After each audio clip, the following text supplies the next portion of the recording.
What's going on, drinking buddies? A brand new podcast coming right at you, but real quick, we gotta do that thing that puts money in my pocket and brings you this podcast every fucking week. First and foremost, we are brought to you by the video versions of this podcast. That's right. Experience the madness in full HD, ad-free on Vimeo every fucking week. For $6 a month, you get unlimited streaming of all 86 episodes that are available on Vimeo right now, with me adding new episodes every week. Or if you really love an episode, you can buy it for 99 cents, download it, and watch it forever. The video versions are less edited. Some of them, frankly, contain some nudity.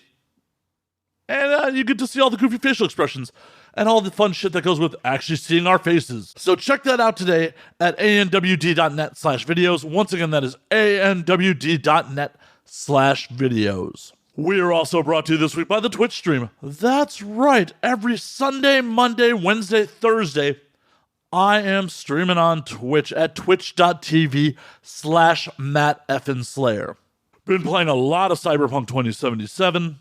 Thursday nights is what we lovingly refer to as the Murder Hobos Among Us game. And we will be playing tonight on Christmas Eve. Nothing better to bring in the holiday cheer than murdering your friends and lying about it. And of course, on Mondays is Monday fucking Night Fort, where me and the rest of the You Laugh We Die crew poorly play Fortnite. It gets pretty fucking silly, pretty fucking fast. So be sure to check that out once again at twitch.tv/MattEffinSlayer. And if you can throw a sub or some bits in the chat, it's really fucking appreciated. Last but not least, we are brought to you by our friends at Vinyl Me Please. Vinyl Me Please is the Record of the Month Club, the best damn Record of the Month Club. In fact, every month, Vinyl Me Please features one album that is essential to the modern vinyl collection. Albums feature things like bonus tracks, inserts, and colored variants, and they come packaged with album-inspired art print and custom cocktail pairing recipes. Rad vinyl, rad art, some new ways to wet your whistle. You can't beat it. So check that shit out today at www.joinvmp.com/ANWD. Once again, that is www.joinvmp.com/ANWD. My guest this week is adult performer Nathan Bronson. Nathan and I catch up like we saw each other on set like a week and a half ago.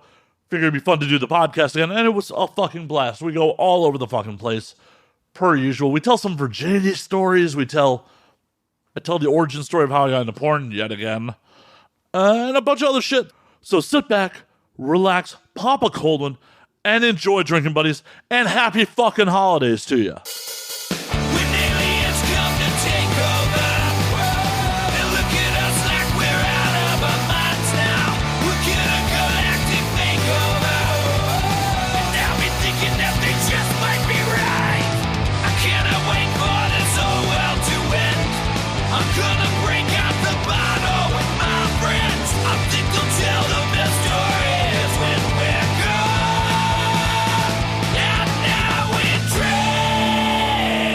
Nathan fucking Bronson, what up, homie? What up, guys? Or Mr. Sir. Mr. Sir. I get two names. Mr. Sir. So fucking formal, man. I've become a lot more formal since COVID. I see that. In the last week, you've gotten so much more formal since I watched you go nut on someone. Who was I working with that day? Fuck. Kenzie Madison. Kenzie Madison. Yes. You beat me to it, which is probably good because you were inside or I wasn't. So it's better that you remember before I do. What is what's the point? You end up working with a new person every day. It starts making the things a little jumbled. And it's not like I don't remember Kenzie. It's just I don't remember the day. Like you have to put. Okay, Slayer was there. Who was the girl? Like, it's fucked up that I'm more memorable than the person you were having sex with in the situation. Well, I have sex all the time. I don't see you all the time. Fair. Yeah, that's real shit right there. I can remember certain people on crews better than the girls I bang just because I fuck them all the time. So it's 4 positions. It seems very repetitive. Well, to Nathan's credit, his scene partner seemed very happy with the scene. And when we stopped rolling, said, those orgasms are real. They weren't. She's a fucking liar. Hey, you're the one who went on record saying that. I'm not. Yeah, I know. No. She's a lovely girl. I love working with her. Sweet ass too. Oh shit. Yeah, no, it was a pleasant surprise when I found out like I was going to be on set. I was like, oh, good, but people actually fucking know. Oh, dude, may I just say that and I was doing this today. I was like, it's so much easier working with people that I like, even when the girl's being a cunt, because at least I have the crew to talk to, you know? But when I hate the girl and hate the crew, those are shitty days, man. Oh, we were playing around so much. Like the director told me to like tone down my read. We had a scene where I had to pretend to be Nathan's girlfriend for a phone call. It was hot, bro. Yeah, I mean, I was into it. You know? I know. I tried to give the read some believability. Bring my AVN nominated skills to the fucking read, bro. I think you're ex-biz and AVN. Who knows? Maybe Urban X. Oh shit. Oh. I think I got cast in some more diverse roles to get that Urban X nod. I don't know. I've been nominated at Urban X before a bunch of times. I'm still weird. We're like, why? I mean, is that affirmative action for you? I don't know. Oh no, but dude, know the nice thing, the cool thing about Urban X always was for me. If you can look back behind stage, everyone is just getting fucked up. That's how it should be. I know, but it seems like even the people that are controlling things who should be responsible, nope, shot. I'm like, hey, we're there to celebrate the industry. 100% everyone should be getting fucked up. It's true. But that's what I mean. What's that one? Urban X, XBiz, XRCO. What's the XRCO? Oh yeah, that always feels. Holy shit. Yeah, that feels like the one that everyone's like, I don't care what kind of respectable person I am on the outside. This is the one we go get fucked up at. Oh, well, yeah, XRCO is always in like a nightclub and just getting trashed. Well, don't they usually have an open bar too? Yeah, well, whose fucking bright idea was that? I don't know, but I love them. I love them much. Oh, I love them too. I love them. They hit me in the heart place. Yeah. I mean, I generally avoid award shows like the plague. I go to XRCO almost every year. Oh yeah, you got to. It's fucking good. I don't remember the award show itself. I remember the open bar and bullshit with everybody all night. And dude, I remember the first one I ever went to. Do you remember Katie Mercury? Yes, not well, but yes. Okay. Cute girl, little pixie haircut, gorgeous.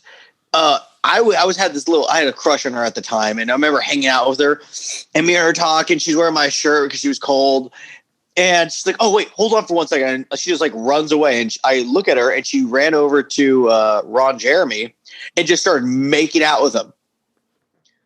And then she goes back over, she's like, "Oh my god, I can't believe I did." I'm like, and first thing I was like, "Did that taste like salami?" Oh. Do you know what it tastes like, Nathan? It tastes like poor decisions. That's what it tastes like. Yeah. I mean, what's super fucked up is you and I are definitely both Eskimo brothers with Ron Jeremy. Oh, yeah. Without I think if you're in the business, well, if you're in now, not as much, but if you were in the business for the last couple of years, you're definitely an Eskimo brother. But then again, I'm Eskimo brothers with a lot of people, and I'm not proud of that. Yes, but I'd like to think that most people I'm Eskimo brothers with aren't like in jail for, sex crimes, alleged sex crimes. He hasn't been convicted yet. But, I'd like to think that like I may be Eskimo brothers with some scumbags, but at least like none of them are criminal scumbags. It's very true. Very true. I can definitely concur on that. Also, Ron doesn't like me, so. Oh, does it? No. Oh, sure. Not 100% sure why, but I really think it has something to do with AVN 2011. Which one was that? It was that's before I was even in. That was the last year at the Sands. Me and a couple other people were real drunk and really ran into Ron at like 3 o'clock in the morning and were just complete assholes. Got it. Yeah. I think that's one of the reasons Seth Gamble didn't like me for a while, too. Oh, what'd you do? I didn't do anything. I think more than one time because I was talking to Kenzie Taylor, and so I was talking about how she asked me 1.1 she wanted to learn how to cook, and I was like, "Oh, dude, I'd love to teach you how to cook." But I think I may have had that conversation with Seth there. And then I went up to Seth. I'm like, oh, and I mentioned it again. I just remember him being like, you already fucking told me that. I'm like, oh. Sorry.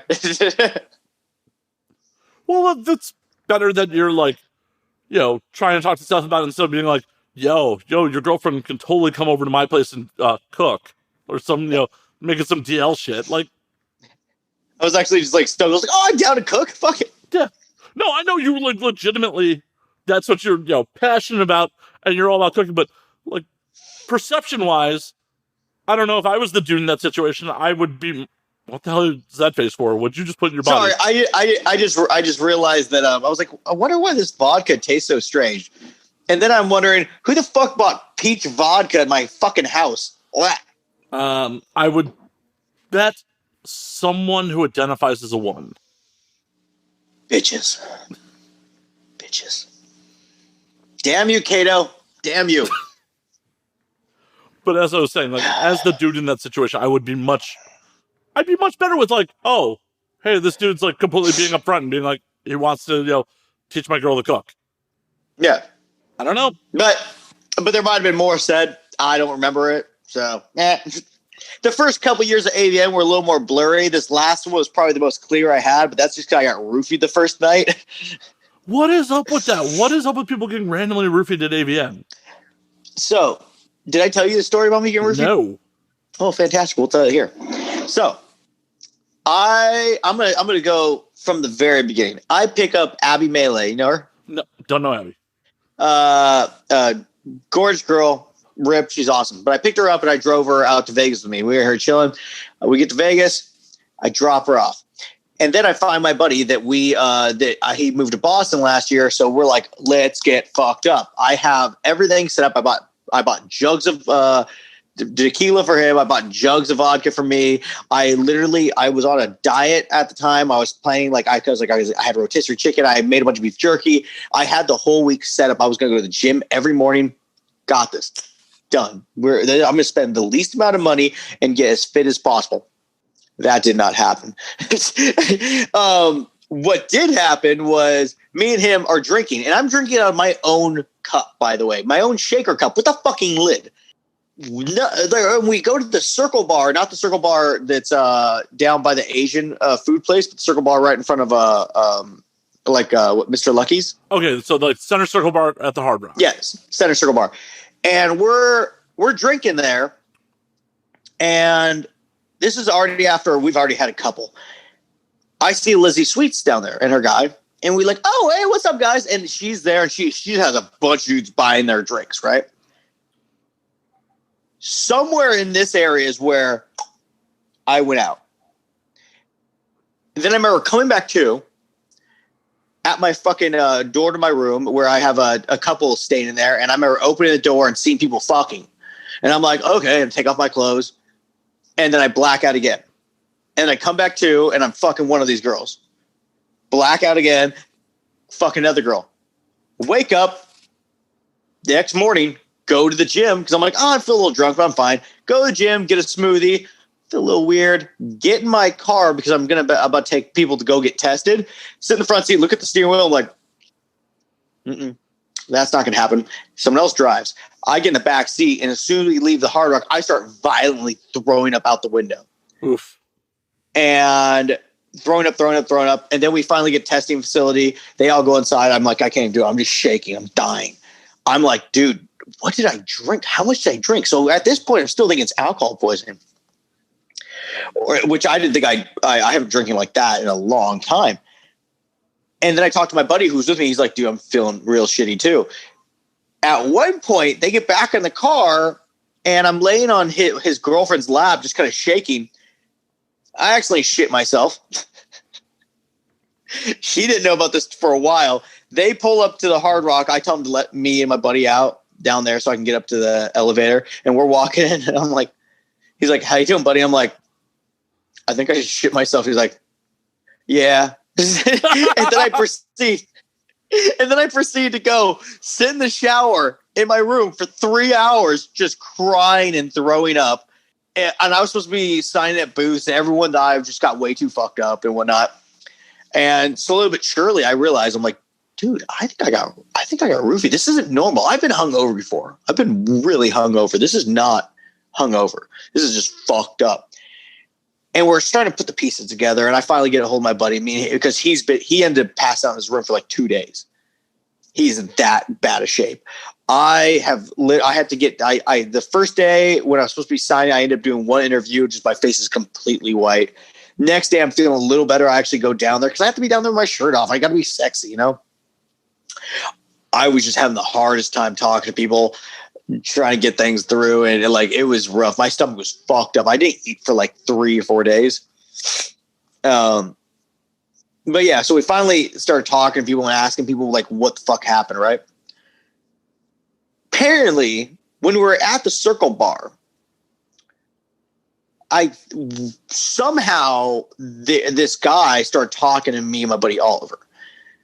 I don't know how we met this guy, but anyway, we ended up going back up to my room, and this is where I remember I said I thought I walked in and everyone was fucking. Apparently, that's not what happened. Apparently, what really happened was me, my buddy Oliver, this random dude, Lizzie Sweet's guy, we all go to my room. There's people in there. There's a bunch of people in there already. And so everyone's like, oh, we don't know this guy, whatever. He's just in here. And Lizzie Sweet's husband leaves. And at a certain point, it's just me, Oliver, and 2 people. But I just started making out with one of the girls in there. I don't remember any of this. I just started making out with one of them. And at a certain point, it looks like the night's going to progress to something. Oliver ended up leaving to go back to his room. And this guy's just still sitting on our couch. At one point, he's like, hey, does anyone know the Blue Man Group? And they're like, yeah. And he pulls his pants down and shows his ass. Apparently, this guy felt 30 feet to his ass, and his ass was just black and blue. And then my buddy who got the room with me, he's like, hey, you're going to need to go. And he's like, yeah, I get that. So that guy left. Then I started an orgy with all these people. As you do. But we had no idea who this guy is. So that had to be the guy who roofied us. But I still know who the fuck this dude is. You know, we couldn't figure it out. We didn't know who it was, or we don't know anyone knows him. Then at this point, we start, me, my roommate, his girl, and this other chick, we all start banging. And they all get the idea that we're going to bang his girl. We're going to DP her, right? And so I give him a Viagra. And then one of the girls like, oh, I got to go. And I'm like, I'm tired. And his girl's like, I'm tired too. And so now this guy who never takes Viagra, he just took in a Viagra. And he's like, fuck. I got to go to sleep before this shit hits me. And I'm like, as I'm falling asleep, going to magical night land, I'm like, it's not going to work. And I go to sleep. That was the last time I got roofied. Wait, it's happened multiple times? Yeah, the time before that, it's happened twice so far. So far, you're just expecting it at this point. I like having a drink. I try to take my own cups now, but I did this time. It doesn't seem to work the fuck out. The first time I got roofied, it was me and Rocky Emerson. We are in. Oh, that Rocky. Just no, that people, Rocky. Roofing people left and right. I mean, she's a wild card. Rocky, if you see this, I'm fucking with you. Just don't kill me. Please don't. I'm not. You're a fucking wild card. But we go to it's me, my buddy. You might know him, Jared. He has a long hair goatee. He's like a PA on like some Brazzers sets. I don't think I know him.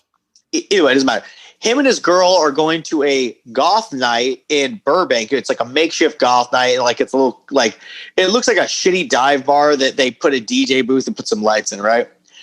I'm all about going to some of these things because it just makes me laugh my tits off. Watching the little goth. You know, whatever. It's fantastic. Come on. I love it. Picking apples. Picking apples. Boo. Turn the butter. It's so good. Somewhere in this night, I told Rocky, because I think Rocky was staying at my house or something like that. I don't really remember. I'm like, hey, come over. We'll have some drinks. We'll have a fun time. She's like, cool. So we go there, and we had a couple drinks. And I remember everything up to the point me and her were like, oh, let's leave. Let's get an Uber. We got to go to one chick's house, get your keys, and then we can go roll to my house because I have AC in summertime. The last drink we bought from there, I remember having the drink. I remember getting the Uber, and that is it. I woke up next day on, Lita Bear? Yeah. Woke up next day on her bed. No idea how it fucking happened. Just woke up, and it's hot as fuck in her house. There is no Lita. There is no Rocky. I'm just on this bitch's. The only reason I know it's her place is I went there like a month or two before just to meet her chilling. And I'm like, what the fuck? And it's hot. And you feel like, the worst hangover. And then I kind of like, I'm looking around, and I kind of walk in the living room. And then Rocky's tall ass is on this beanbag sprawled over the whole fucking thing. And I look at her, I look at this. I'm like, I go back to bed for a little bit. You're just sweating more. But that was the first time I got roofied. So you really got to learn to defend your drinks. Yeah. I'm not doing a good enough job. No. Apparently, I just look too cute to not be roofied. At AVN, I feel like roofing you would be a misfire. Like someone was trying to get one into one of the girls' drinks, and you just got handed someone's drink. That's what I was thinking. Definitely AVN. I was thinking maybe it was a mistake. And if it wasn't a mistake, and this is my this is where it hurts me a little bit, because what if you're like, he looks like a tall glass of water. I tap that. Probably not going to get it. I'll roofie the guy. Roofies me, maybe gets me another drink, and then he's like this. Nah. That hurts a lot more. I don't know, man. I didn't even get raped. I'm kind of bummed out now. That's like, now I don't get the experience of like, no, I'm joking about all that. I don't want to be raped. As Nathan Bronson goes for the canceling award. but that hurts me a little. Like, I have multiple AVNs under my belt, and I've never been roofied. You know what? I think we should all be roofied once in our life. Just in general, to experience how fucking awful that really is. Because the hangover is like the worst cold mixed with the worst hangover, and it doesn't go away for a while. Hard pass on that, sir. Yeah. Hard pass. Definitely hard pass. I would hard pass them too. Yeah. I'll just stick with getting real drunk at AVN. It seems like it's a better idea. It served me fairly well most years. Yeah, it works out. No, not this year, but not this year. I haven't gone in a couple of years. Like 18 was the last year I went. Oh, sure. Okay. Like, fucking, I just came to the realization, like, I spend a lot of money to be at AVN, and like the content I get is not bad, but it's not a normal show. I have people for like 10 minutes. Yeah. And unless I'm being paid to be there, it's just financially not worth it. No, dude, it's barely has gotten financially rewarding for me.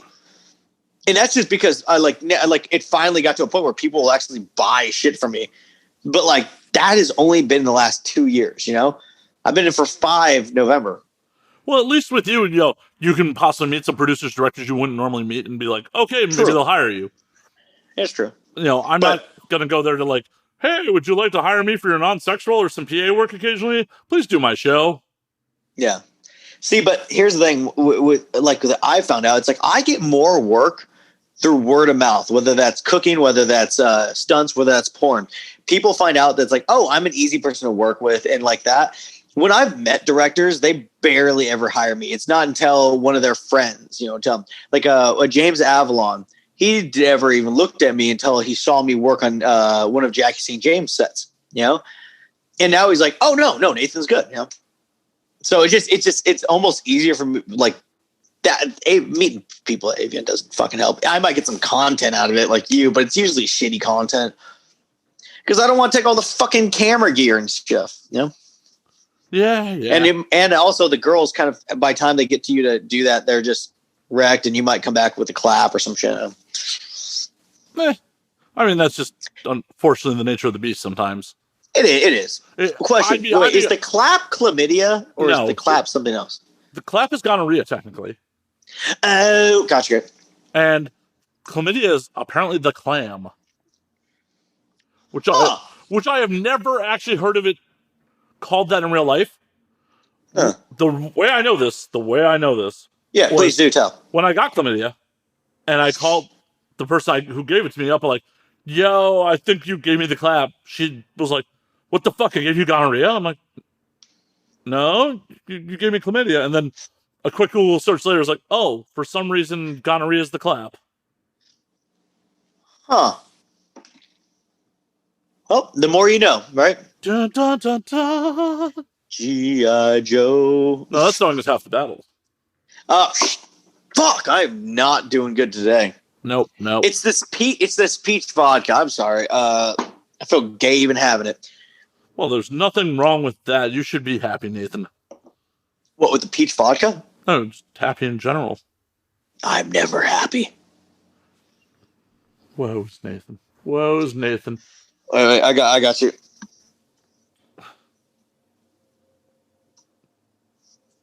I'm never happy.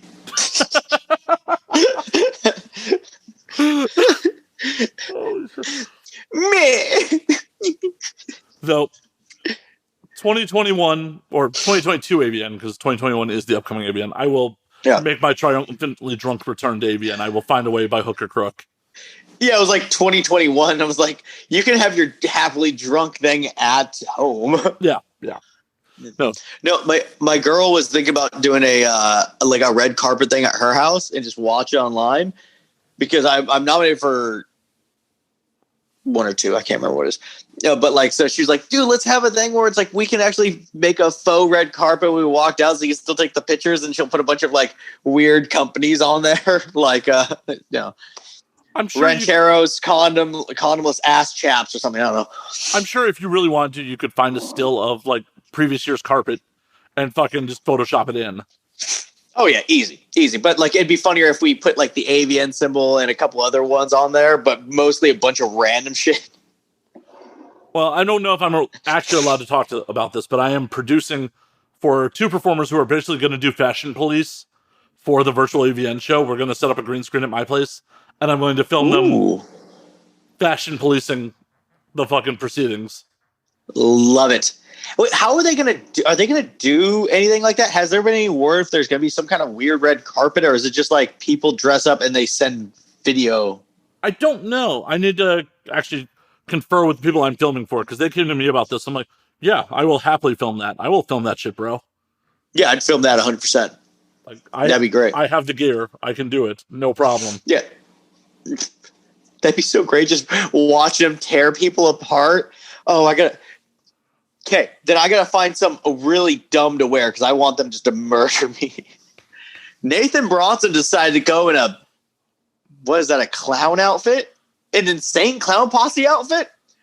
He doesn't even like the band. Oh no, what you should do is go in a wife beater like that, but a really long one, and just that, so it's barely covering your dick. Oh, I can do that in this. I mean, I can pull it down. But nothing else. Nothing else. Oh, yeah. Oh, no, I'll have a bow tie or a tie. Yeah, just...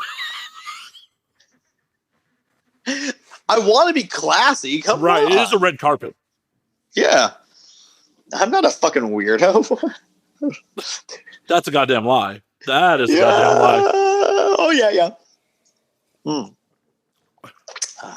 No, it's what I'm looking forward to the most out of this award season, when I'm gonna keep it mostly under wraps because I'm not sure I'm allowed to talk about it. Yeah, no worries. But when the performer came to me about it, I'm like, oh yeah, no, I'm so in. I'm so fucking in. That's gonna be dope, dude. That'll be a lot of fun to watch. And you are friends with some of the people that are involved with this, so it'll be fun. No, I'm sure. I almost want to know who they are, because depending on what person, it's gonna be interesting. Can you give me the first name or the last name? Oh yeah, the last name is really gonna. Yeah. How about this? It was someone who was at your birthday party at the place in a couple of years ago when we did the birthday party for you at the Weird Meats place. Oh wait, the bar or my house? The bar. Don't say who it is if you figure it out, but... No, I just won't say it. Just because now I want to ask questions. It's one of the people who was there. It was one of the people involved. Did she show her vagina a lot? That's not helpful. Yeah, that's true. I don't remember. Fuck it. This is a good podcast. Matt and Nathan are just talking about vague inside fucking information here. Good times. We could give you real life stuff if you want. I don't know. But that's real life stuff. But they don't know whose vagina we're talking about. They're just like, hey, in the late great words of Donald Trump, fake news. vaginas are not fake news. Maybe. I hope not. My world is. Hey, bro, I've seen some vaginas that I was in a vagina today.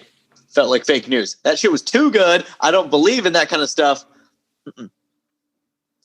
Also, this is a realization on a completely another note, just because I was very interested. I usually don't like girls with huge asses, right? And I'm fucking this girl, and I have to be on a fucking a wooden box because I was just too short. This bitch is like 6 feet tall, but her ass was really big, and I didn't really have to open up that much because I fucking can't. And her ass is engulfing my my waist and whatnot. It's almost like my dick and hips were getting a hug from her ass, and it was very comforting and very lovely. And I like this chick a lot more because of that. Hey, be happy you don't have a gut like me, because nothing like when you're fucking someone with that big of an ass from behind you, you're just like, I gotta lift my gut a little bit so like the ass doesn't block the gut, or the gut doesn't block the ass. Like, oh, hey, bro, thank God you don't have to do POV. Hey, I'm happy I'm not male talent. I don't want your fucking job. I don't want my job either. Hey, everybody, book Nathan Bronson. He doesn't want his job. Hey, I'll say about... there's some days where I really like my job. There's other days where I do not. Yeah, but that's any job. I mean, that's literally every job. But this one can get you to the core because this one's dealing with your manhood. This one's like has definite way of making you feel like a giant piece of shit on a daily basis, pretty much, you know. And it all depends if the girl's cool, the crew's cool. It's a script. It's not hard positions, or fuck, it might just be your dick don't want to work that day. Yeah, it's bad enough when your dick doesn't want to work when someone you're intimate with who knows you. It's real bad when it's a whole crew of motherfuckers who don't get to go home till your dick works. Yeah, and they're not happy about that stuff, man. And luckily, I've gotten to a point where it's like I can make it happen. If I'm struggling and the girl can like help me, about 5 minutes. But most of the time, it's about under 2 minutes. It's usually under 2 minutes, and if it takes longer than that, I'm like, fuck. See, that's why I never wanted your job. Never. Yeah, no, I get it. If looking back now, it would have been better to get good with the camera and just fuck girls on the side. Kind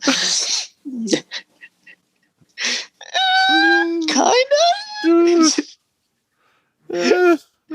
Don't get me wrong. This job has given me many, many very cool opportunities and a lot of interesting things have happened because of this job. A lot of good stories. And I'm very happy I did it. Having said that, the mental anguish this job can bring to your life is astonishing. Oh, I can't even begin to imagine. I have just an inkling. Because heaven forbid you do want to fuck off and like let yourself go a little bit. Just like, I don't feel like being in fucking tip-top shape. Can't do that.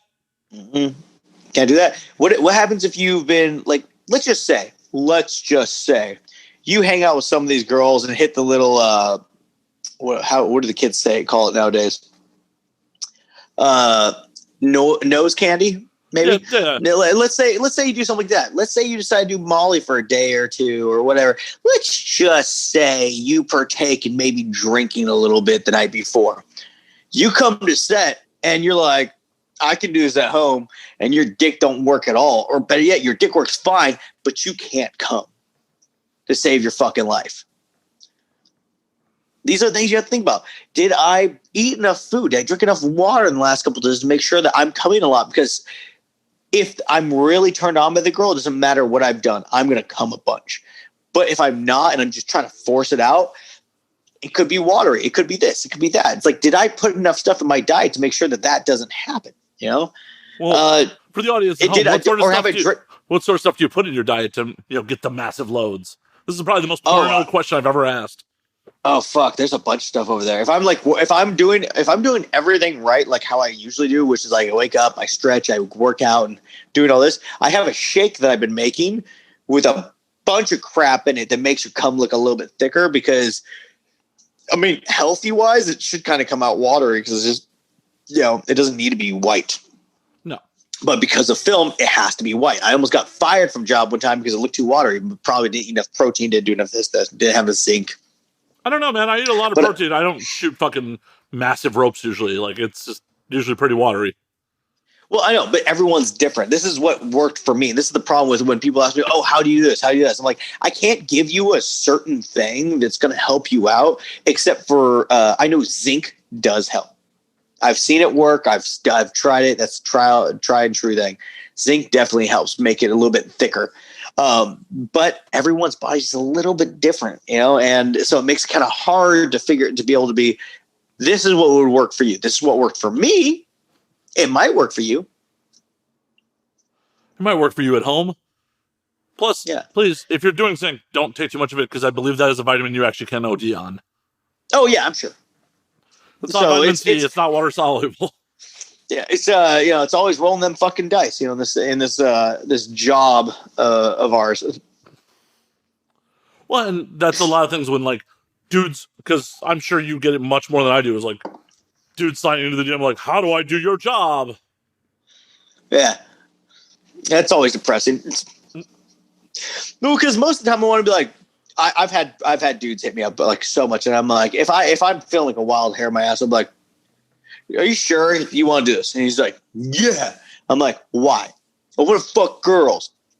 I haven't fucked a girl in years. On set? Fuck no. Isaiah Maxwell, in an article, I don't remember where he wrote this, but I thought this was so perfect the way he said this. It was like, being good at sex isn't like having porn and sex, It's like porn sex isn't being good at sex. Porn sex is being able to have sex in very uncomfortable positions. Yeah. Today, I'm on an apple box about yay big. And sometimes you like to spread your legs out. Sometimes you need to clench this and then clench that. You need to work your body. You need to put your feet in different spots to get these certain angles because you're not doing the same repetitive motion. You're not a fucking robot. So you need to do that. Sometimes your bounce will shift. Sometimes this happens. And you have to make it work in this little area just to keep the shot going. I had a time not too long ago where the whole beginning was in a bathtub. I fucking hate doing that because it's very hard to hold your placement. Everything has to be kind of stationary. So you got to fucking block your feet into the sides of the bathtub and still keep that motion. But also you have to have the one spot where the lights are coming in, hit her pussy. So now you need to move her and hope to God that your dick is just long enough to where it's actually going to be something. And this is where it starts getting tough because now, even if your dick isn't long, you can still run into problems. But you're just trying to get enough dick in there to show that the penetration and get light in there without falling the fuck over. I had the other day where I fell off a table onto my fucking knee because I was like trying to get the shot and I just fell off. Luckily, it's me. I know how to fall. But these are things that people don't think about. You think you just get to come to set and you get to fuck girls? Better yet, do you think you can come to set and that girl wants to fuck you? Right. You know how many times I've come to set and that girl looks at you like you're the biggest piece of shit in the world, doesn't want to do anything with you, but when the camera's on, she's like going for it. And then as soon as the camera's off, she fucking runs over to her phone. Yep. Can you deal with that? It's like, no, most people can't because most people can't deal with having standing sex for more than 30 seconds. Yeah. It's like, dude, pick a girl up, have her hook her fucking hands around your neck and you're holding her legs and see how long you can fuck her like that for. Then turn her a little bit over so it opens up to camera. And then from there, put her on the ground and then you do like pile driver, dude. It's like fucking leg workout for days. Or just figure out how to move this bitch around so it works for the camera. Because most of the time, me having sex on camera isn't for me. It's me having sex on camera for the fucking cameraman to make sure he can see the shot. Oh, yeah. Which is you're a prop. Super. Yeah, I'm a prop. I'm a meat puppet. Yep. A meat puppet that knows his angles. Oh, shit. But yeah, and that's, as I've said a million times, why I never wanted your job.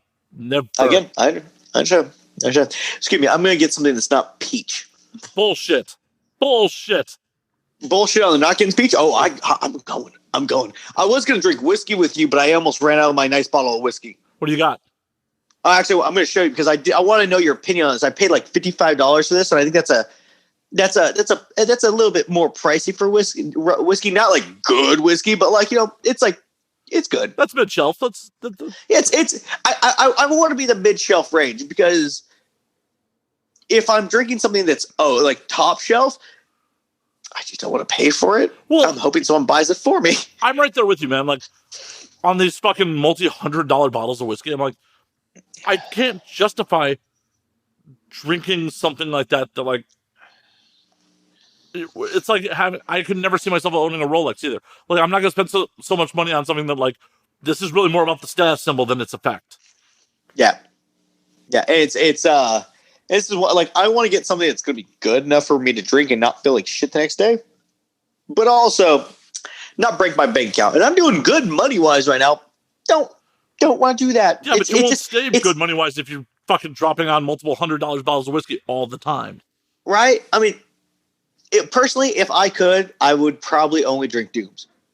And that's not me fucking trying to get like, hey, Joanna, give me more work. No, I just like that whiskey. It's a good whiskey. It really is. I was so surprised the first time. I think I've talked this about every time I've been on your show too. Hashtag give me a sponsorship deal, Joanna. You and me both. Shit. Yeah. Come on. Wait, hold on. Let me get this bottle real fast. All right. Well, I figured out that was behind me the whole time. Oh, wow. So this. Oh, the Pikesville? Pikesville's decent stuff. Yeah, it was good whiskey. I enjoyed it. It had a little more bite than I was. Well, it's a rye, not a bourbon, so. Rye's going to be a little spicier. Gotcha. But it was good, It's also 110 proof. Didn't know that. That is why I was really fucked up that day. Got it. Life makes sense. Tito's. It's bad that like the bottle wasn't even fully in frame. I knew exactly what you had there. Jesus. Question: when did you find out about Tito's? It's been a number of years. I'm trying to remember when I was first introduced to it. Because this is basically porn to me. I didn't know about this till I got into porn, and every porn person was drinking this shit. And I've just liked it. It's from Texas. It's a good thing. But like, I'm like, I didn't know about this till literally 5 years ago. No, Tito's is really good for the price point. Yeah, it's great. Great. Oh, and it was one of those things like, I think I heard about it well before I actually drank it because I was making fun of it. I'm like, Tito's? Tito's shouldn't be making vodka. Yeah, from Texas. Right. It's good. No, I want my vodka to have some crazy Russian name, not Tito from Texas.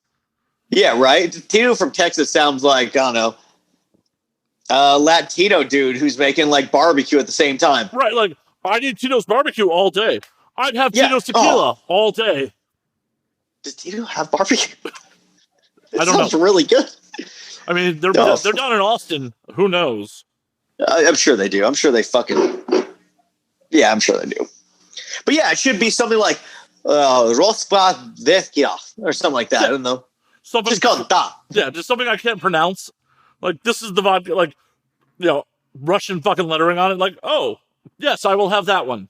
Dude, I remember I was 19 up in Washington, and my buddy bought this bottle of vodka that was the most communist Russian-looking vodka I've ever seen in my life. It had the hammer and sickle, like everything on there.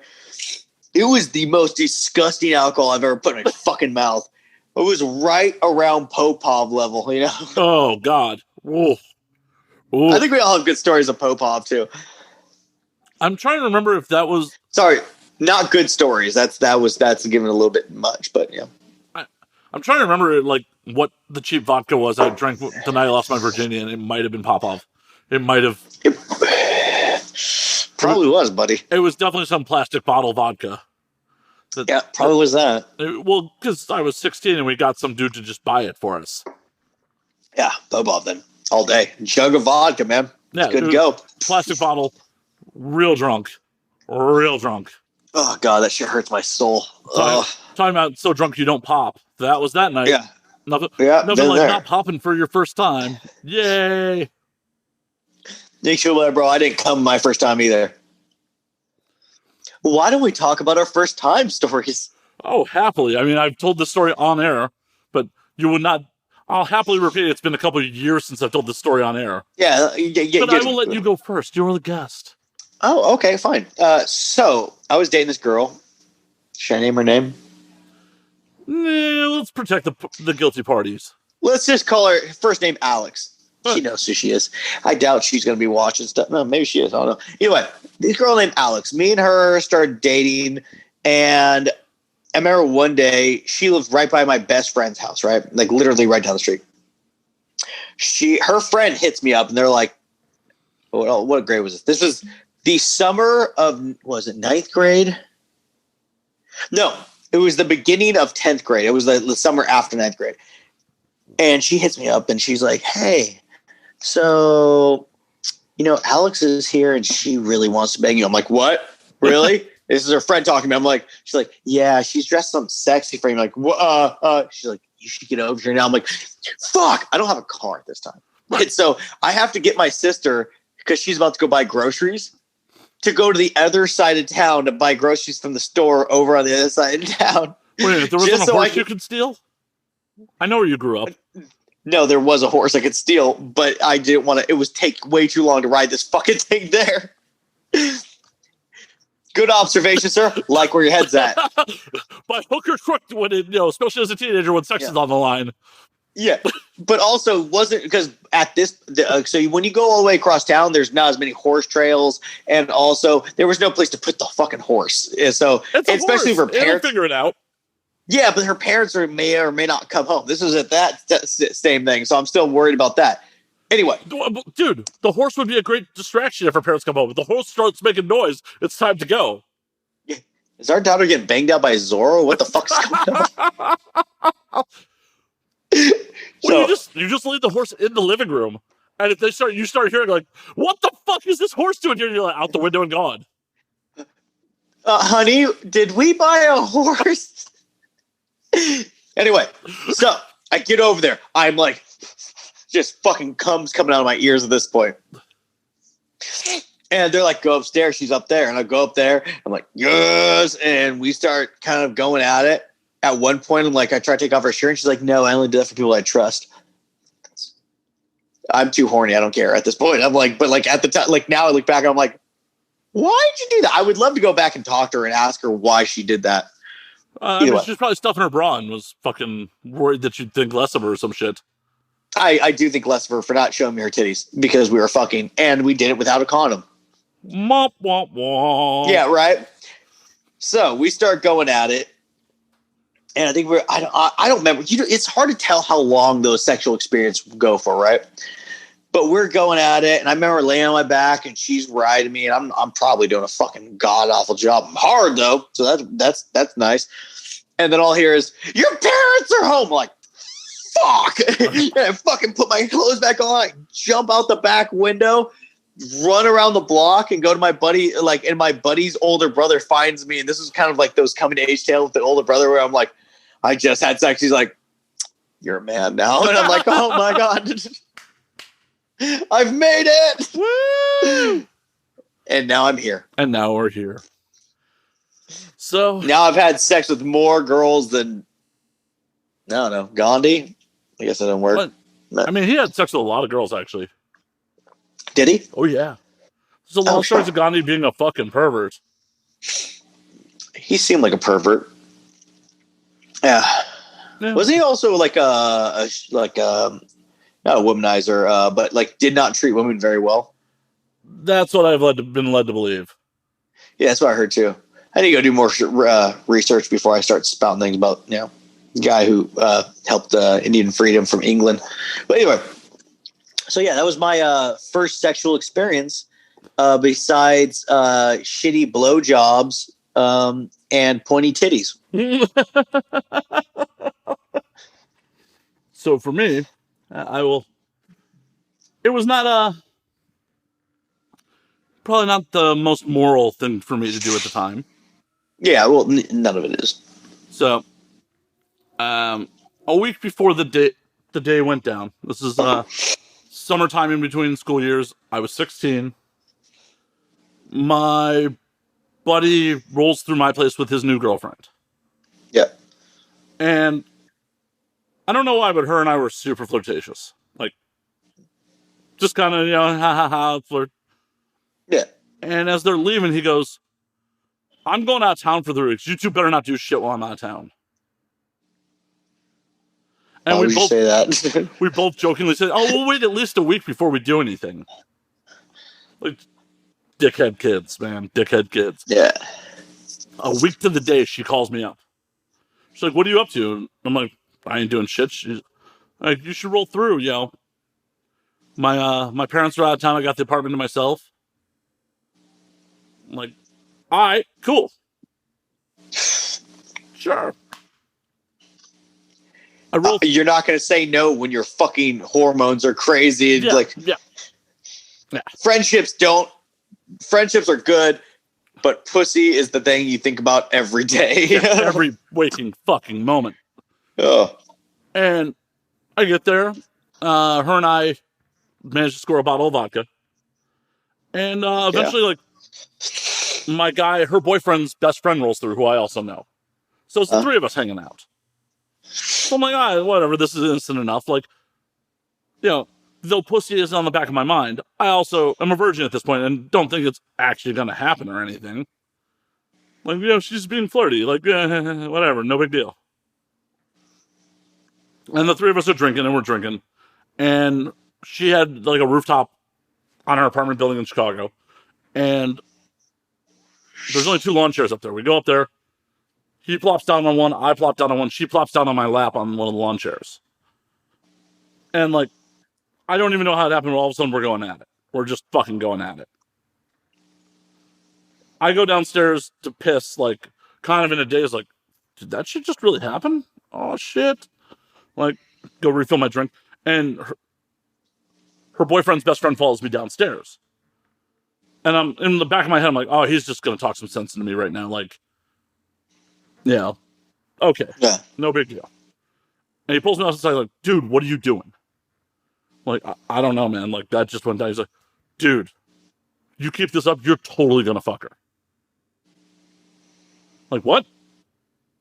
It's like, yeah, man, you are totally going to fuck her if you keep this up. I'm like, okay. Well, I guess that's a green light. I guess we're all on board now. Right? You know what I was surprised didn't happen? I was like surprised, like, he'd be like, hey, bro, think I can like jump in on this? When I went back upstairs, she did try to awkwardly kind of jump in. Like, her and I started going at it, and like he kind of like started feeling up her leg, and she's fucking shit, like shoot his hand away. And we start going at it again. I'm like, and this is only someone who is 16 and drunk has the confidence to say, like, when I'm like, hey, wanna fuck? Like, that's how I said it. And she said yes, which completely fucked me up on expectations for a couple women after that, because I definitely like just flat out dropped the hey, wanna fuck out a couple people in the future. They were just like, fuck's wrong with you? What the fuck's wrong with you? I'm like, it worked the first time. Dude. Oh my god, dude. So yeah, we go downstairs and we end up banging it out for a while in her bed. Like, I know it was a long time because the Misfits, we were banging to the Misfits box set disc 1, and it played over multiple times. That's box set disc 1. So they was 2 or 3 CDs or? Well, no, it was just the first disc of the. Just the first disc. So that's, like, it's still, it played front to back a couple times. It was on repeat, and like that's probably 2 hours. 2 or 3 is my best guess. Yeah. We banged so long that like it started, my dick just blue balls started to hurt. Like, I tried to go rub one out in the bathroom and just couldn't. Like, it just hurt to touch my dick. Yeah. And like, I was still so fucking horny though. Like, I just kept going for it and just, yeah. Ended up fucking taking the train back to my place, going to a buddy's place, like, dude, he's like, what the fuck? Like, she had bit up my neck too. He's like, what the fuck happened to you? Like, well, I fucked dude's girlfriend. And he's just like, good on you, man. Hell yeah. Like, everyone, in retrospect, all my like high school friends were pieces of shit, apparently. Dude, no, that's not that. No, we can't say high school friends are pieces of shit. 16-year-olds are pieces of shit. Anything from 12 to 21. No, 12 on. you're a piece of shit. But basically, when you got all those hormones running through you, you're just a fucked up person, man. Because you it's like, although you want to be like, I'm steadfast. My friends are my friends. I will not fuck them over. At that time, if you threw pussy in front of me, in front of my best friend, and she wanted to fuck me, so I'd fuck the shit out of her, you know? Oh, yeah. Just because like, I couldn't, I needed it, you know? Oh, and then also, like, I had a fairly storied career for a while of banging other people's girlfriends. Just kind of like, For a while, I justified it to myself of like, well, I didn't do anything wrong. I'm not violating anyone's trust. You're the one who made a commitment. It's true. It's true. So I did that for a fairly long time after that. But yeah. And the worst part about it is, while my buddy was out of town, she ended up banging like 2 or 3 of my other friends. Just think, if you were more available, that could have been you. No, I tried. She had already moved on to like another one of my friends. Oh. I tried. I'm like, well, the damage is already done. And sure. Cool. It was one of those. It was one of those things where like it kind of softened the blow for him when he came back and like, yo, she fucked me, him, and him. Like, yo, yeah, we're shitty friends. But your girl fucked a lot of people while you were gone. Yo, your girl's a hoe, bro. Faux show. And the crazy part is you went back to her after that. Oh, what you do again? Being 16, you're fucking retarded. Nah, and as much as sorry, man. I guess I can't say that anymore. You're dumb. Yeah, you're dumb. You're dumb. Hey, as long as as much as I can recall of it, it was a good time. She was a good lay. So yeah. Hit her up lately? No. Shit. Well, here, hey, fun question, because I got asked this the other day because people like to ask me weird sexual questions. Your opinion on blue balls? I have not experienced blue balls since like high school. I remember it felt like a very tight, like I almost got punched in the balls, but I haven't experienced it since then. I don't know if this is something because you have so much testosterone and hormones running through you that maybe you feel things like that a lot more. What is your, like, what do you think of that? I mean, that describes it pretty well. It's just like, it's like fucking too much pressure's built up, but there's no release for it.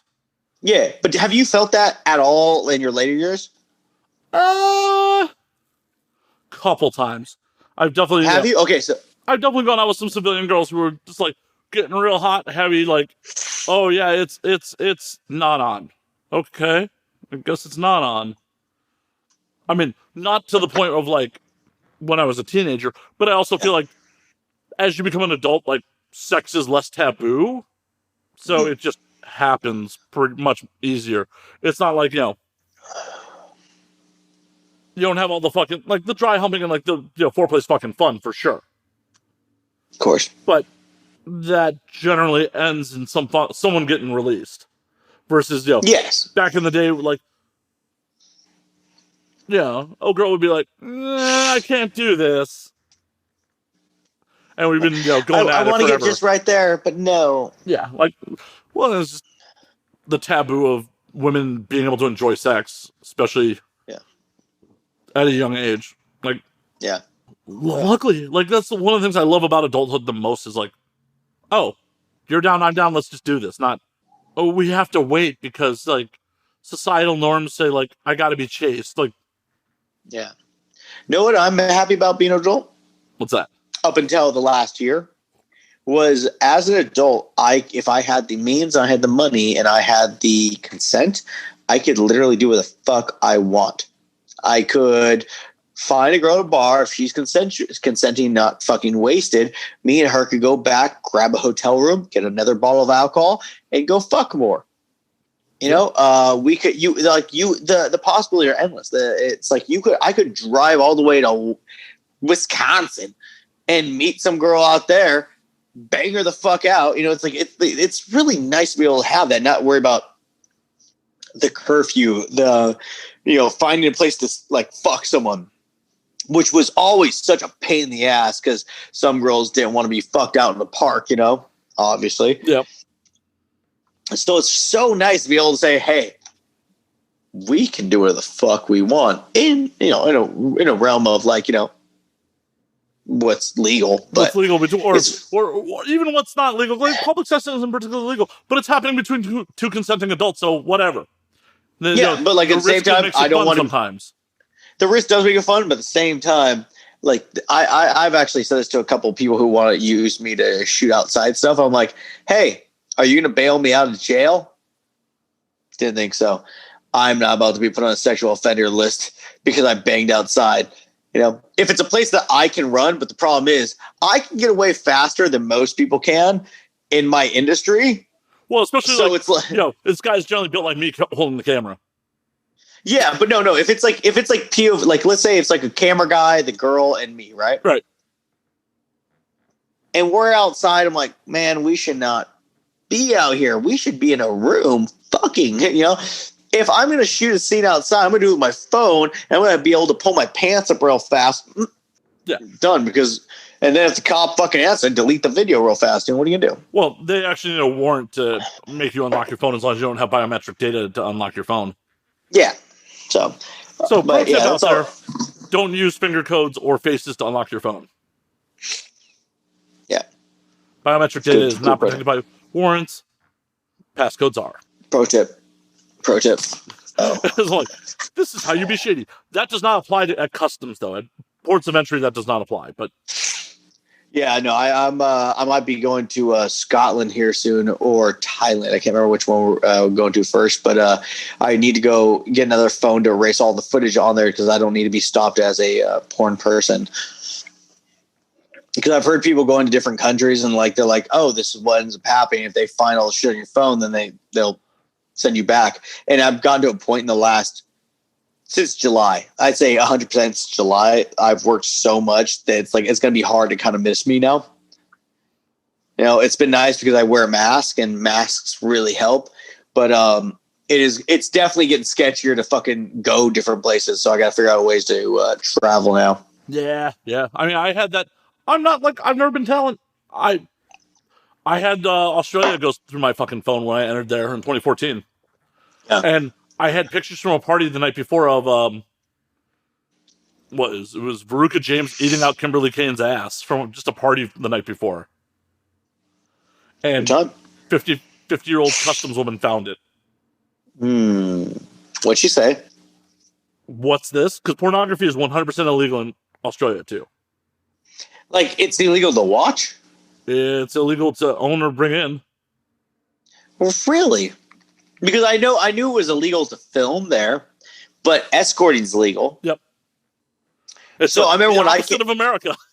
It's so strange that it's like, wait, you're going to let people escort, so they'll pay for sex, but if they film it, it's illegal. But then again, here it's illegal to pay for sex, but it's okay as long as there's a camera. Right. Those things are super strange to me. That's a very weird, for the oldest job in the world, it's a very strange thing to put a tax on. I think it's like, dude, if people were doing shit like the way that our industry is doing it, where we get tested every 14 days, I think it's a great idea. Well, why are we holding people back from making a little money? And now we're letting people do OnlyFans and shit. You're basically escorting as that, except you're not letting random people shove their dick inside you, but you're selling your pussy to a lot of people. So why not? You know? Well, but that's also like a whole hodgepodge of laws. Technically, yeah. Depending on the OnlyFans content where you're making it, it could be illegal. Yeah. Depending on what kind of content you're making, it could be illegal. Every once in a while, you'll hear like Central Florida bust someone who's camming. Florida? Yeah. Southern Florida's Florida, fine. like Florida, the state. Yeah. Like there's occasional stories of like Florida, the state where you have to go north to be in the South. They have rules in Florida. Oh, dude. Pornography is only actually legal in California and New Hampshire. I honestly didn't think they even had cops in Florida. If I had the foggiest idea, they barely had internet over there, I would never say the shit I do about Florida.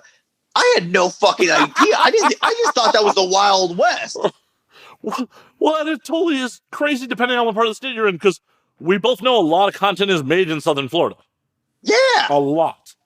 But like central and the more rural parts of Florida is still really fucking red. Well, yeah, I mean, I get that, but it's like wet camming. Yeah, You're Florida. You're Florida. it happens.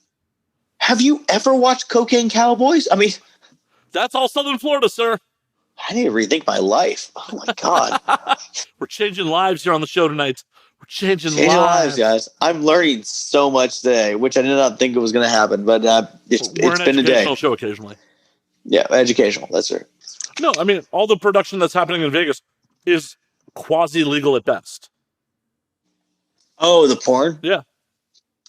Oh, California. Oh yeah, because I forget that California is the only one that actually allows that, which is such a weird And thing. New Because you Hampshire. think of it, all the who the fuck is going to shoot in New Hampshire? Nobody, but it's... Exactly. Well, California, it's legal because of a state Supreme Court ruling. New Hampshire actually voted to proactively legalize it. You think I'd know this stuff being in the business? No, why would you need to know this? You just show up and fucking do your thing. I guess that's true. I, on the other hand, at one point wanted to start my own production and got deep into like the ins and outs of it. You don't want to do it no more? I ain't got the money. Yeah, that's true. Question. Actually, this is something I was talking to my girl about because she's like, "Oh, you're gonna do a I was telling her I was doing a podcast, and she's like, "Oh, what's it for?" I'm like, "It's Now We Drink," and she's like, "What's that?" And I'm like, "Well, it's a guy who's kind of adjacent or in porn, but not in porn, but kind of around porn, but been in porn. I don't know." And I'm not like, and I'm like, I was like, honestly, I don't even know how to describe what you. Where did you start in porn, bro? Like, how did you come into this industry? Maybe people don't give a fuck about listening to this, but I just want to know. I've told this story a bunch of times, but yeah. Look, give me a summary of it. Like, the quick and dirty of it was, so when I was living in Chicago, I was doing armed security for a living. Okay. In addition to a bunch of other like random ass jobs, and a bar I used to party at all the time on Tuesday nights started having a Burning Angel night. At the time, there were 7 Burning Angel performers that lived in Chicago. Okay. And I just started partying with them, and I just became friends with them. Through them, I met other people in the industry, and I started doing security and roadie work for a bunch of girls. Like, I used to go out on the road with girls feature dancing. I used to roadie conventions, shit like that. And then August of 11, one of the performers I worked with, her husband was a director for Adam and Eve at the time. She was an Adam and Eve contract star. I'm like, Matt, move to Vegas. We're opening a studio. We'll have work for you. And I didn't have much except, being drunk in Chicago going for me at the time. Said, fuck it, I'm in. So on a month's notice, I moved to Vegas. Thankfully, I was able to transfer my day job out to Vegas because that studio never opened. But once I was in Vegas, like, I was roadieing and fucking doing a bunch of gigs for people all the time. Like, I was going with features. I was doing all that shit. Occasionally I'd PA. Just doing odd jobs here and there. Met more people, friends with more people. Okay, so that's how you got it. Yeah. Oh, interesting. Okay, that makes a little more sense. It's just you're kind of on the same note as a lot of people come in this business where it's like, how'd you get into porn? It's like how I got into porn. I was like, I was at a CrossFit gym and I just happened to meet a girl named Mina Mason. I never even fucked her. Still never fucked her. I just I was like, hey, do you guys need people? And she's like, shave the beard and the hair. All right.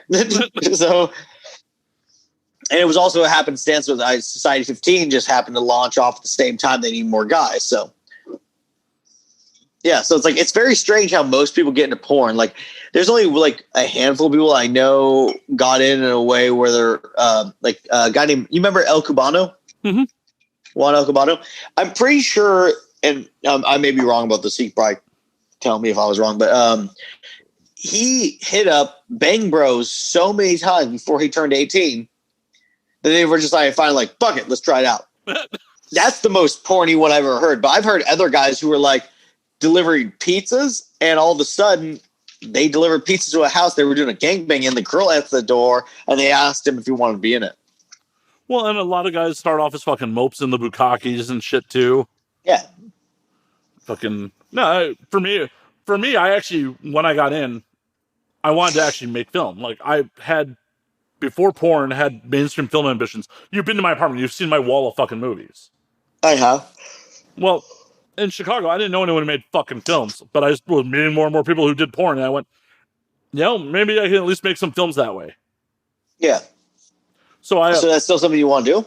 I mean, at this point, I'm more interested in doing something low budget mainstream than I would be doing like. Though I do have an idea for a porn parody I've been sitting on forever that I've talked about a bunch of times. Because what I wanted to do, I don't know if I really still want to do this, is do serialized porn television. Because that's something that no one does.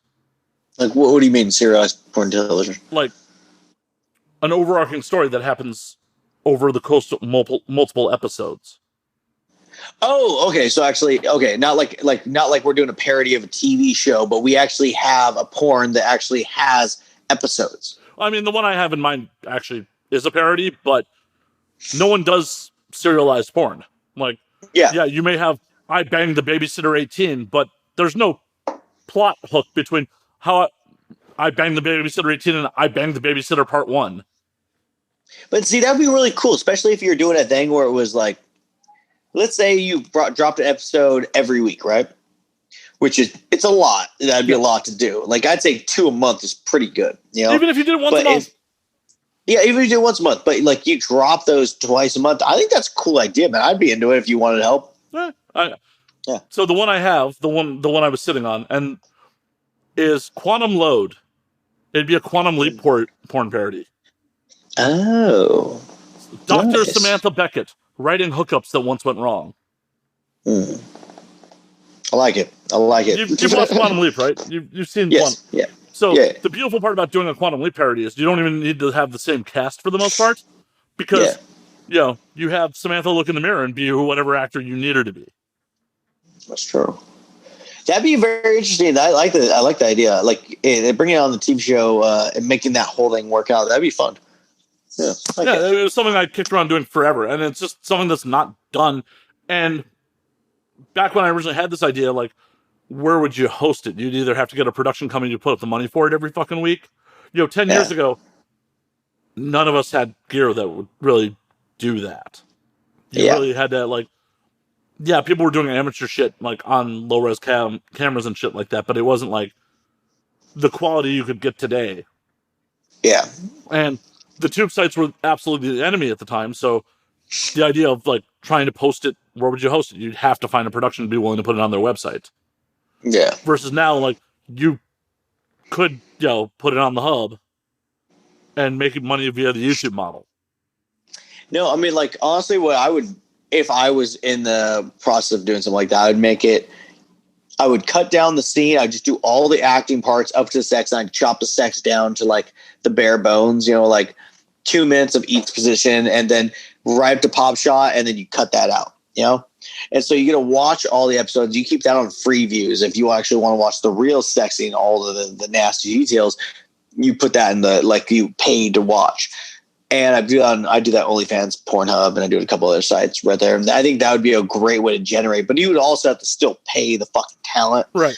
And whatever crew you had, and that gets pricey because you need at least, I'd say, 5 to 10 videos, just so you can drop them, and that way you can start gaining some of your money back, gain that following. So when you want to make the second season, and you'd pretty much have to have some female talent attached to it, like on a production side of it.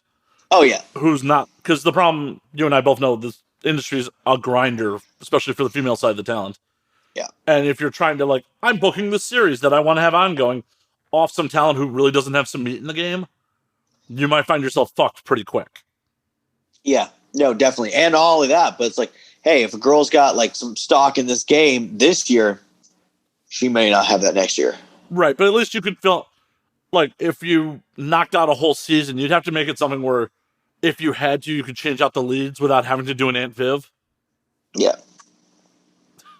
Oh, fuck. Sorry. Oh. But you still have to find find talent that was willing to commit to shooting fucking 10 of these or 8. It'd be tough, but it'd be cool. I also think we're in an era of a lot more stuff is self-produced now, where you probably could find people that were interested if the idea was fun, in actually doing it versus when I had this idea 7-8 years ago. Like, the amount of talent that shot their own content was pretty low. Like, if they weren't on set shooting for a studio, it would be webcamming. It wasn't like actually shooting actual content for themselves. Yeah. That's one thing that the industry's changed. So, like, it might be something that I need to, like, look back into. Yeah. Because also, it's like you could almost, if you really wanted to push this hard, you could almost trade the footage. So depending on how long your scenes and whatnot are, you could trade them for a scene that you shot, depending on how good you shoot video. You could always trade them for that. But also, you could trade them for half the money in the long run. You could put stock in it. So that would be something that'd be interesting to look into, man, because I know at least me, if your scripts are interesting enough and like the idea of the footage is, I'm down to do it because I just like working on the acting part. Like I was working with Alina Lopez, Alana. Spiegler girl. No, either do I. But me and her were talking yesterday, and I was telling her how like one of the things I want to do on my YouTube channel is one version where I bring porn people to do real serious acting roles, but make it porny. Right. So let's say, I always like bringing up this idea because I think it's funny. You make them do the Lincoln Address. 7 years ago, our father, like shit like that. I just think it'd be hilarious, let alone like the scene from Revenant where he gets beat up, like, or not beat up by the bear, but that like one of those harder scenes between him and one of the other guys. And you take that, but you make it real porny. Then I want to take porn scripts, which, hey guys, guess what? Porn has scripts. It does. I've read a few of them. Yeah. See? And I want to make real actors take these scripts and do it as hard as possible. Like, you go hard at this. What I should do, I should shoot you over. Me and an actual author friend of mine wrote a script a couple years back that we just sent to a couple of people that I knew at the time, and no one wanted to spend the money on it. But like, we made a very Tarantino-esque like bank robbery porn. Ooh, nice. Like it. That you want to make one? I mean, it was something that we intentionally shot on, like, would have shot on a low budget. It's like, it needs like 2 interior house shots, an interior car shot, a shot at a taco stand, and like 1 shot in an office, and I think that's it. That's not that bad. You can find that fairly cheap. Well, some of it was just guerrilla styles because some of it wasn't like the taco stand's all dialogue. Yeah. But no, also, you hit up like Casey Calver. She got that dope ass studio now in downtown LA. Probably get that for cheap. Yeah. So, I mean, I'll shoot it over to you. It's something that we haven't. I'm just saying, there's ways to do these things, man. Well, I know. At the time, I shopped it around to a couple, like, I think I kicked it over to Joanna and Small Hands, like, hey, and they're like, oh, this is pretty good, and like, but they passed on wanting to make it. I think I kicked it over to like a couple people I knew over at Wicked, and they were just like, not our thing. And I didn't really, like, at the time, I definitely didn't have the gear to fucking try to, wrangle talent I knew myself to try to do it, or the budget to do it myself. Yeah. But we're also in a new era where, like, anyone who's trying to make it in this industry is content creating themselves. Yeah, 100%. I mean, like, you know how many girls we got to work with? They're just OnlyFans girls now, and they were OnlyFans girls coming in, and they're asking for insane amount of money to shoot them now. And or like the girls that were in porn, they're just like, their OnlyFans are so blown up, like that's all they do. It's like, it's just this crazy new world. It wasn't like this, like, even when OnlyFans started, Oh yeah, it's just fucking insane to see these people, and they'll treat people like shit on set. And I'm like, what the fuck is wrong with you? Just because you make this money, you decided to come here, you treat everyone with fucking respect. It's very strange. I thought that's some bullshit. Like, fuck you. Yeah. Like, just because you're making all this money and you have all this validation from dudes on fucking OnlyFans doesn't mean that, like, you should be treating other people on set that have shown up to do a job. And generally their job is to make you look good. Like, shit. 100%, man. It's a very strange. These girls are. I keep saying these girls because I have to work with them, but I'm sure the guys are acting the same way at certain points. The ones who do good at things. So let me not take that away. I'm super happy that, like, the 3 days I had on Jackie's sets, a week and a half ago or so, everyone was cool. I mean, it didn't hurt that like you and Will Pounder were there like one of the days. Like the first day was Will, then the second day was you and Will, and it's like, well, those are people I know. Like, and all the female talent were super cool people. Like, no one was dickish. No one was just like, stop bothering me or any bullshit like that. Yeah. And like I didn't even know the talent on any of the talent on the last day, and like everyone was super chill. Who was the talent last day? Do you remember the names? It was Jane Wild and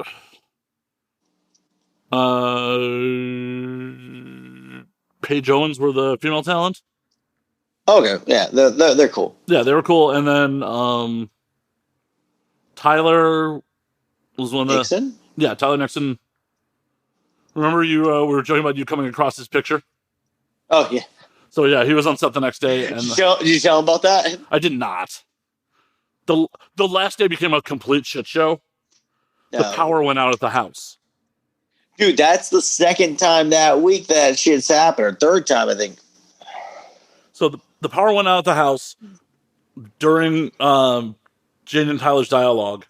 Originally, it was like, dialogue was in the living room set downstairs, and then we were going to move them to the master bedroom. But because the power went out and there's no natural light in the master bedroom, we just were like, this scene's happening on this couch. Sorry, guys. And we're trying to shoot it by the fucking battery-powered quasars before the sun goes down. Oh, dude. Fuck. Like, there were no sex stills. Like, it was just like... That's how I feel bummed out for that whole crew, dude, because I'm sure Jackie was a little bummed out about that, but it's like, what are you going to do? It's like, in order to get this better, we have to go to another fucking house. Yeah, no, Jackie's just like... Jackie, yeah... Told Mad, like, just fucking knock it out. Knock it out. Forget sex ills. Just knock it out. So we did it the best we could. But it became a rush. It was just like, all right, nail your dialogue. Let's go. Yeah. No fun there, bro. No fun there at all. Yeah, especially like, I don't mind it, but it's also a crew that I had never worked, I'd worked with them 2 days at that point. So it's just like, I'm still getting a feel of like how those dudes worked. Yeah. No, it was very interesting working with you guys as the crew, as a bunch of guys who kind of worked together but didn't. I mean, we were blown away. The lighting took so long, but that's not exactly your guys' fault. It was just like guys haven't worked with each other for a bit. Well, and I'm not a lighting guy. Like I really and I'm not blaming you. I'm just saying it was like from a performer standpoint, from working on these guys' sets before, I was like, Jesus God, guys, we were taking a while. I got here at 11 and I'm here till 8 or 9. I can't remember what time we left. Yeah, well, you guys were the second one. Like we were still working on the first scene when you guys got there, though, right? Yeah, you guys hadn't finished that yet. Well, the problem was it's like I don't know what to call him on a public forum, but the lighting sound guy didn't really want my help on a lot of things. Yeah. So he was just doing it all himself. Yeah. So I'm like, what do you want me to do? What do you want me to do? And like, he would just have me like kind of carry shit up to him, and then was in the middle of setting it all up himself. Yeah, no, I know the guy. I was working the day. He interesting guy, but shit happens, bro. I'm not blaming anyone for that. Like I was like, it's just a little bit extra long day. It was fucking whatever. People are trying to figure out how to work with each other or trying to do whatever. What the fuck ever. Well, and the thing for me as a PA, like I hadn't worked on one of Jackie's sets before. Like most of the time when I've PA'd has been like for Burning Angel or Quasar, and there's generally more actual crew there. Yes. So a lot of times it's like I'm much more concentrated on keeping the talent happy and like doing paperwork and shit like that than like having to actually do the production stuff. And when I'm working with someone I haven't worked with before, it's like, just tell me what to do, man. I will do whatever you tell me. Like, but if you don't want me to help you, I can't force you to make me help. Yeah, no, I've done PA work quite a few times, but last time I did was last November. It was for Lena Paul's. What the fuck was that? What's it called when you can't sleep? Insomnia? Yeah, it's called Lena Paul's Insomniac. And I was on there for, I can't remember how many days, but I remember running around like a chicken with his head cut off. I'm like, just tell me what to do. Tell me what to do. Tell me what to do. Give me a list, guys. I'll fucking knock this shit out. It was so, for me personally, I prefer to be a PA than a performer because I know what my body can do with that. It's like I can run my ass into the fucking ground and be fine with it. Performing, I don't know if my dick's going to work every day. I liked being PA. It's a lot more like straightforward, you know? For sure. Also, yeah. I mean, I'll freely admit this. I don't keep normal people hours in the last 9 months. So having to be on site fucking 7:45 in the morning every day, I was a fucking zombie until like the third day. Bro, I totally get that. I understand that one, man. Yeah, there's been way too many times where and this isn't the same thing, but kind of similar. Maybe I've taken one or too many edibles the night before, and all of a sudden, I can't wake up. It's really hard. I got to go get tested and be a normal person on set. See, I would have been okay with that. The night, like, I worked for them Friday, Sunday, Monday. On Thursday night, I tried to go to bed a reasonable hour. I could not fall asleep till 3:30 in the morning. Fuck. And I'm like, cool, I got to be out the door to be on set at 8, like, by 7. Like, out the door by 7. Ew. Yeah, so it was just like, I was a complete zombie. And then when I get there, I'm like, oh, hey, Matt, we hired you last minute because, like, there's a whole crew that's down with COVID right now. So I'm starting to have a little anxiety. I'm like, I'm half awake, fucking, I mean, it was not a bad experience. I'm happy as fuck they hired me. It worked out. It was a little bit longer day than everybody wanted. For sure, but what do you got there? Yeah, dude, it's fine. By the way, warm tobacco, great smell. It is. Yeah. It is. Nice. Even though I probably shouldn't have had a cigar right before we got on. Oh, fuck. This is kind of why I'm bummed out I wasn't able to come over there, man. I've been really cool to have a cigar. You didn't really want to hang out in person. You just wanted a cigar. I get it. Oh, no, I would have loved to hang out in person, man. You're a neat person to be around. But also, I would prefer almost to do it at my house just because I could have smoked in here. Well, yeah, but then I would have had to trudge all my gear up to fucking wherever the fuck that is. Poor panda. You don't have tits. But we can smoke inside where it's fucking warm. Yeah, and then Sorry, let me phrase that. It's California warm. Then I get smoke all over my gear. No. Whatever, bro. Yeah, whatever. Not getting cigar smoke on my very expensive gear. Thank you. Okay. We could have been smoking and doing this at the same time. We could have. And if you had the proper gear to do so, I'd be more inclined. But I'm not getting... I would have wrecked all my gear depending on how expensive those cigars are. They're not very. I actually... they're good cigars, but the place... Like, I don't know if I've told you about this. I guess I'm going to give a shout out to, like, where I get my cigars from regularly. There's a site based out of North Carolina that does, pretty good pricing on bulk cigars. And no California taxes. Ooh, really? So, yep. JRcigars.com. Shout out to them. Not a sponsor, just who I buy my cigars from. And they were having a special last week on Olivia factory overruns. I'm not sure if you're familiar with Olivia. I don't. I like, you gotta remember, it's like I like smoked cigars, but I don't get them enough to know the brands. I would like to. I'd like to get a little humidor and like actually have a couple. Just like I have my bar now, but you can get a fairly cheap humidor for like $35, man. Well, I know, but it's just getting the cigars and getting that process going. Well, where it's like look on JR, because you can get a fair amount of cigars for pretty cheap. Yeah, because I want you to understand something. I have had barely enough time. I just bought this 75-inch TV on Black Friday, right? The first. And I'm going to say this out loud. The most American white trash thing I've ever fucking done. Maybe not the most white trash thing I've ever done, but definitely on the sense of like becoming an American man. Buy that big fucking TV. I finally bought this damn thing. I still don't know what to do with this. Okay, I haven't had time to even watch it. Every time I'm like, I have time. Like, I haven't been able to play video games on it. I haven't been able to do shit on this fucking TV. I just got this massive thing. It takes a whole wall. Haven't been able to enjoy it at all. Well, you should play some Cyberpunk 2077 on it. I hear that game sucks because of all the glitches. If you have it on PC, it's great. I do not have PC, bro. I have a PlayStation because I'm a normal human. Yes, having a computer is not a normal human thing to have. I have a computer but in no way, shape, or form will that thing run any type of game. It will run. It was good enough to run 4K at one point because I souped it up, but I just don't have the computer for that, bro. I got the PlayStation 4 now. Whenever the PlayStation 5 gets cheaper, but it's easier for me to just have that, you know? Yeah, on last gen consoles, yeah, don't get it. But on PC, it's a ton of fucking fun. Is it? I've streamed like 40 hours of it since it came out last week. Oh, damn. Yeah. Yeah, I hear on the PlayStation, it got returned. Yeah, they took it off the Sony store. It was so buggy. Yeah.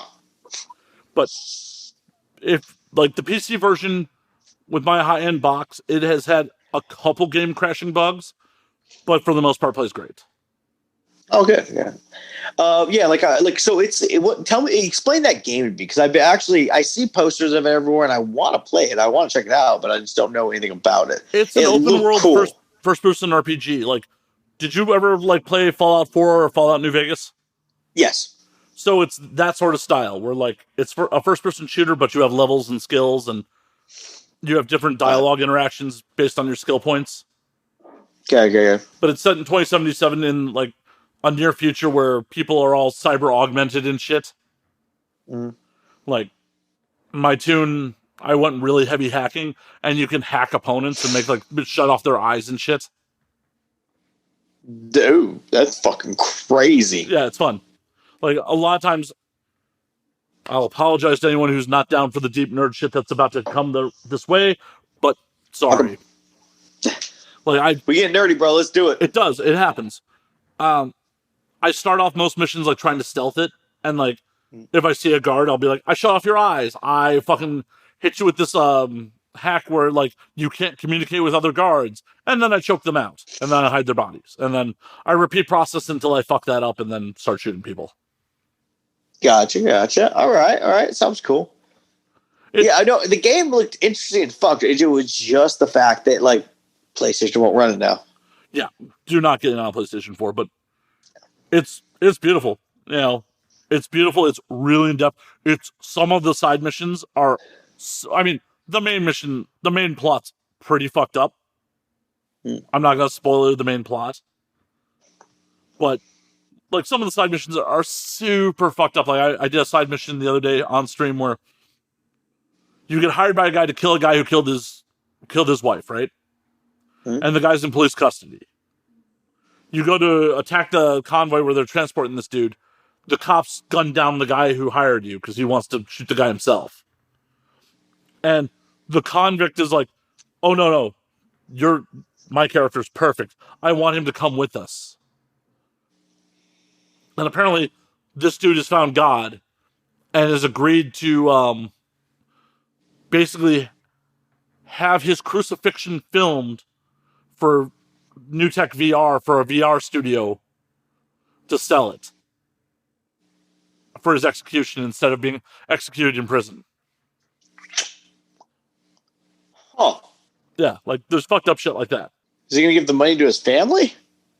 No, he just, wants to spread the word of the gospel because he, has found God. Christians are weird. Right? But there's fucked up shit like that. It's a game. It's very much a game for adults. It's full of profanity. There's sex. You can just hire, you can hire streetwalkers, like, and unlike GTA, you don't just like bang them in the back of a car and you're here. Like, there's full on cut, like sex cutscenes. Wow. And like, you get to even pick your character's penis if you so desire. Huh. My tune has a heart. His pube shaped into a heart. Of course you do. Why wouldn't you? That's what my chat wanted to happen when I made the character. Oh, fucking hey, man, that sounds really awesome. Let's go on nerdy subject. First game you ever played? Fucking like some shit for like the Atari 2600 because my dad had one. Then what was the first game that you remember really loving? Like I remember like Fable. Really, really loved Fable. Halo, the first two, loved them. Oh, I played dude, back in the day. Yeah. Give it to me. Show you how much like old school nerd shit. We used to lug fucking heavy ass CRT TVs up to my place to have 16-player Halo network parties. Yep. I remember those days. I remember those. Like, just 16 dudes in my apartment, like, fucking screaming at each other about screen looking and fucking, the chaos of it. Those, like, screen looking was the funniest fucking thing, man. The fucking screen looking motherfucker. Like, kids these days will never know that pain of playing GoldenEye with someone and, like, having the dude next to you be like, oh, that's where you are. GoldenEye. Fuck. That was, here. Tony Hawk Pro Skater 1. Were you ever into that? Oh, yeah. Dude, the soundtrack alone. Best soundtrack ever. You know, they just released a remastered with, like, a lot of the same songs and shit. Really? Mm-hmm. Mm-hmm. I need to go check that out because I have the first soundtrack on my fucking phone. It's fantastic. Yeah, they just released a remastered, like, on PS4, I want to say. Oh, wow, I need to check that out. Yeah, it's like 1 and 2 remastered on the same package. Ooh, I like that. I like that a lot. Like, I gotta go. This is fun, Matt. Bye.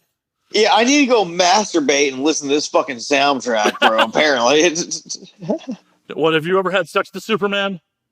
I mean, who hasn't?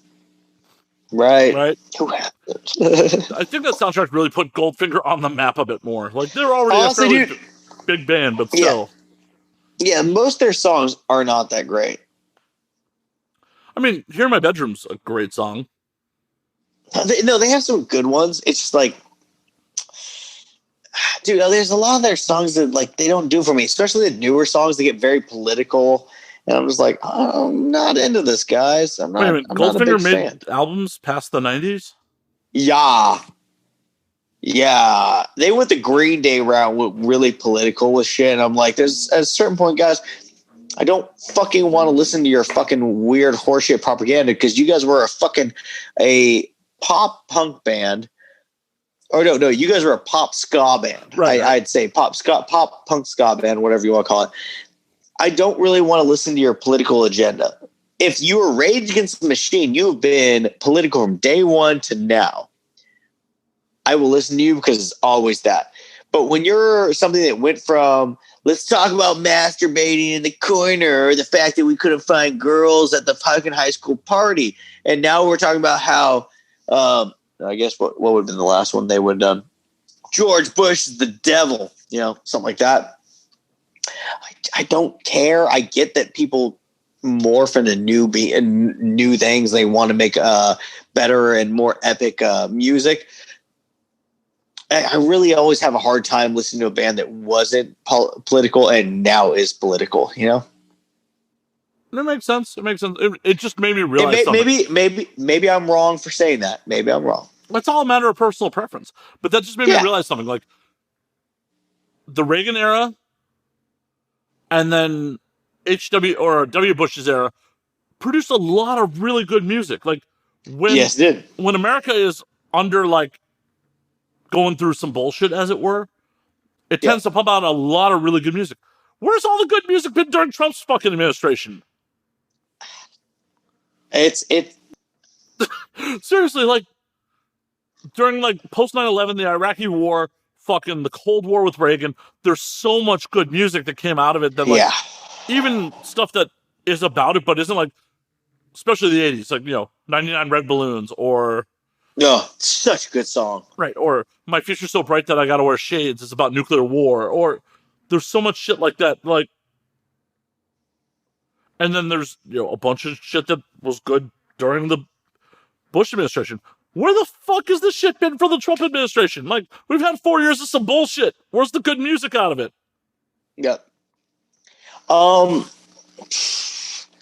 would I even try to, like, explain that? That's a whole nother ballpark of, you know what it is? Personally, I think there is in the last, I'd say 4 to 5 years, there's been no real news, right? Whatever you think about Trump, whatever you think about everyone who's hating him, whatever you think about the people who do love him, this, that, I don't feel like I've had a real idea of, like, sense of understanding of what's good on this side, what's good on this side, It feels like everyone's saying, fuck the left, or they say fuck the right, and I don't know who to believe, because if I'm listening to Fox, I'm getting one thing. If I'm listening to this network, I'm listening to one thing. I'm listening to this one. No one's giving me a solid opinion. No one's giving me things that would say to me that, hey, I'm a left wing, but also I can say that this person's saying something different. And I understand that, because in this country, we are trying to understand that combining things is what makes us strong, and no one's doing that. So no one's trusting anyone. And not only that, like the news that happened during quarantine, it feels like a lie. The news that's happening because of all the riots, it felt like this, it felt like that, it felt like Black Lives Matter, it felt like the Trump, it felt like this. I was like, it's so much shit bombarded there that nobody really has solid answers. So nobody yet even knows how to fucking sing a song about it. That's crazy. We don't even have the fucking ability to make good music about this shitty time, because there's no truth. There's no nothing. There's just a giant box of, I don't even know what to do right now. I have no money. I have no future.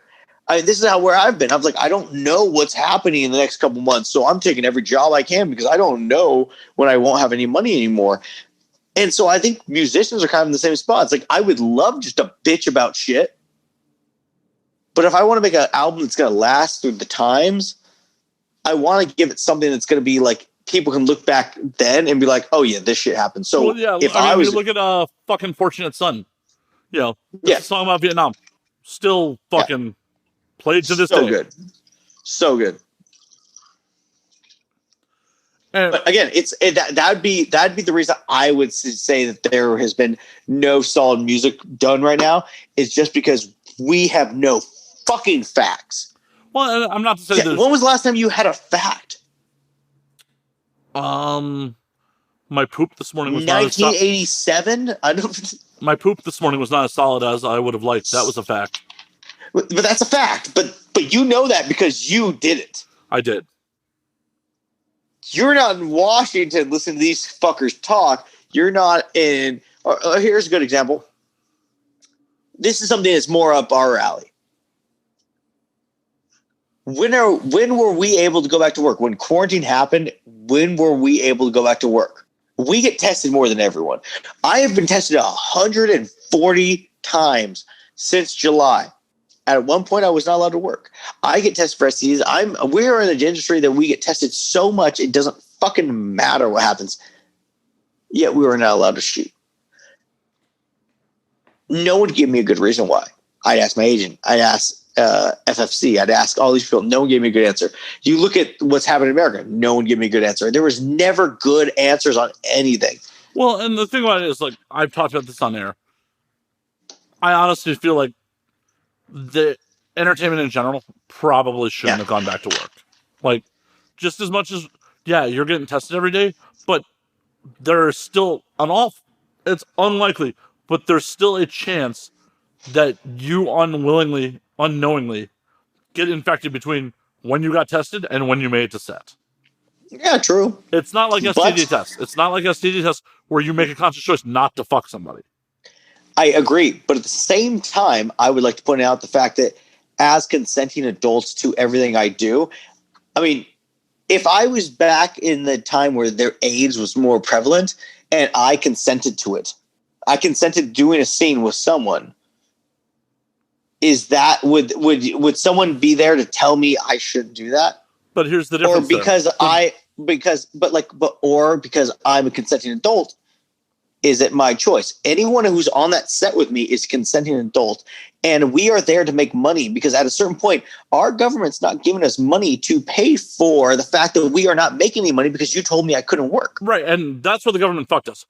But the difference between COVID and AIDS is, if you willingly decide to have sex with someone who's HIV positive and took the risks, you are also have the responsibility to be like, I'm not giving this to anybody. I'm not going to fuck anyone else. I'm not going to give someone a transfusion. True. COVID, you don't have that fucking choice unless you are completely isolated from fucking everybody. And I mean fucking everybody.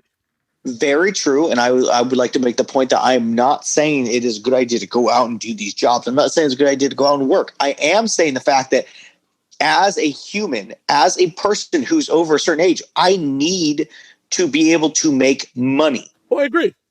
I cannot be like at a certain point. If you tell me I can't make money, and I'm just stuck here. Now I'm just stuck in a world where I'm going to be broke. I'm going to be kicked out of my place. I'm going to be kicked out of my life.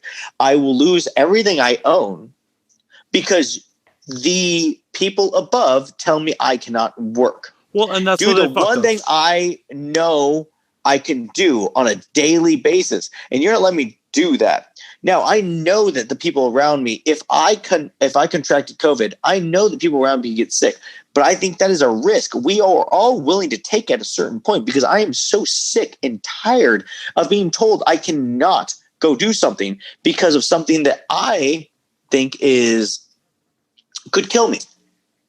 I do things on a daily basis that could kill me, and I can't wait for this thing to kill me. It's like, if you're on set with me, and I understand, I do not want anyone to get sick because of me.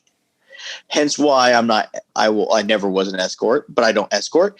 If I go somewhere, I'm doing it hopefully with trustworthy people, but I'm trusting people just like everyone else trusts people, because we can say all day long that they did something right. They went to the fucking store. They could have touched something. They could have breathed in someone else's air. It's like, what the fuck am I supposed to do? Right, and that's the exact reason why the fucking government should have taken care of us, and we should have stayed the fuck home. If the government had fucking taken care of us, this would have been over already. 100%. And I'm not saying anything against that. And it's like, if the government did what they were supposed to do, but at the same time, this was new. And we didn't know what to do with it. But at the same time, they could have. The government fucked us here. Every other fucking country in the world has managed to get their shit under control, except us. I was about to go back on that one. I was about to say that. Then I was like, oh wait, the Spanish flu.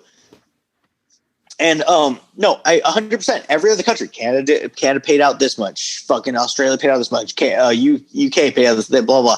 They all paid out a certain amount. We have technically only got, what was it, 1,800? No, we haven't gotten that 600. No, I ain't counting that shit till it shows up. Yeah, like $600. We've gotten for how long? We got 1,200, and if you were on unemployment, you got an extra 600 for 3 months a week. But here's the thing. Guess what? Because I didn't do my taxes, I didn't get that money. It wasn't until I paid a guy to do all my taxes that I received that $1,200. And that wasn't until 6 months after the pandemic. Let me phrase that. Not after the pandemic. We're still in the pandemic. It was 6 months after the payout, the beginning of quarantine. My house alone, where I live, is $1,250. I'm lucky enough to live in a place where the people who I live with love me so much because I cook food for them all the time, and I'm really nice to them, and I'm building a whole parkour gym in their fucking backyard where they didn't charge me a fucking dime the whole time I lived here. Thank God for them. If they didn't, I would have had to move back with my parents. Yeah. I mean, and I was like, no, I'm right there with you. Like, I have been surviving by hook or crook this whole fucking time. I mean, yeah. Believe me, if this was March and that PA job had come up, I wouldn't have taken it because I was like, I had enough money to like make it get by for a while. But, I'm at a point where like, no, I need the fucking money. I'm taking the risk. I don't feel great about it. And then, I think I had some low-level anxiety on set about it, especially when I show up. They're like, oh, yeah, there's a whole crew down with COVID right now. I'm like, yeah. But, no, I'm right there with you. We got to fucking eat. The government should have fucking taken care of us. The government should 100%. still... the fact that, like, we have fucking a politician today who blocked on the Senate floor. They brought to a vote 1,200 stimulus instead of 600, and one fucking guy from Wisconsin blocked it. Yep. Like, how do you justify that shit? The national deficit? Fuck you. Yeah. Question. This is something I thought was very convenient about the last election. I was sent, and I think this is very showing my age at this point. I was sent a meme about our election that pretty much said, this election is trying to vote for what band you like more, Nickelback or Creed. I don't think it's that much of a bad choice. I think it's I'm not a giant fan of Biden. I'm definitely not a fan of Kamala Harris. Yeah. But not at all. Not especially with our job. Right. But Trump has shown, especially in defeat, what kind of leader he fucking is. This pandemic. No. Oh, yeah, agreed. I'm not suggesting anything like that. I'm just suggesting that we were put in a spot of being between two evils, a scenario, whether you like it. Now here's where the big defining factor is for me. I also think that Trump did do a couple good things, but having said that, do I think he's a great leader? Not at all. Not at all. Because a great leader shows by example. His Twitter page shows that even though it was funny, he did do some funny things. What was that one about the I can't remember. Like he said some weird shit about Kalafi or Kalafi or Kofefi. And they claimed it was code. I have said this throughout the last 4 years. I expect my politicians to be corrupt. I just want them to be competent enough that they're not easily caught at it.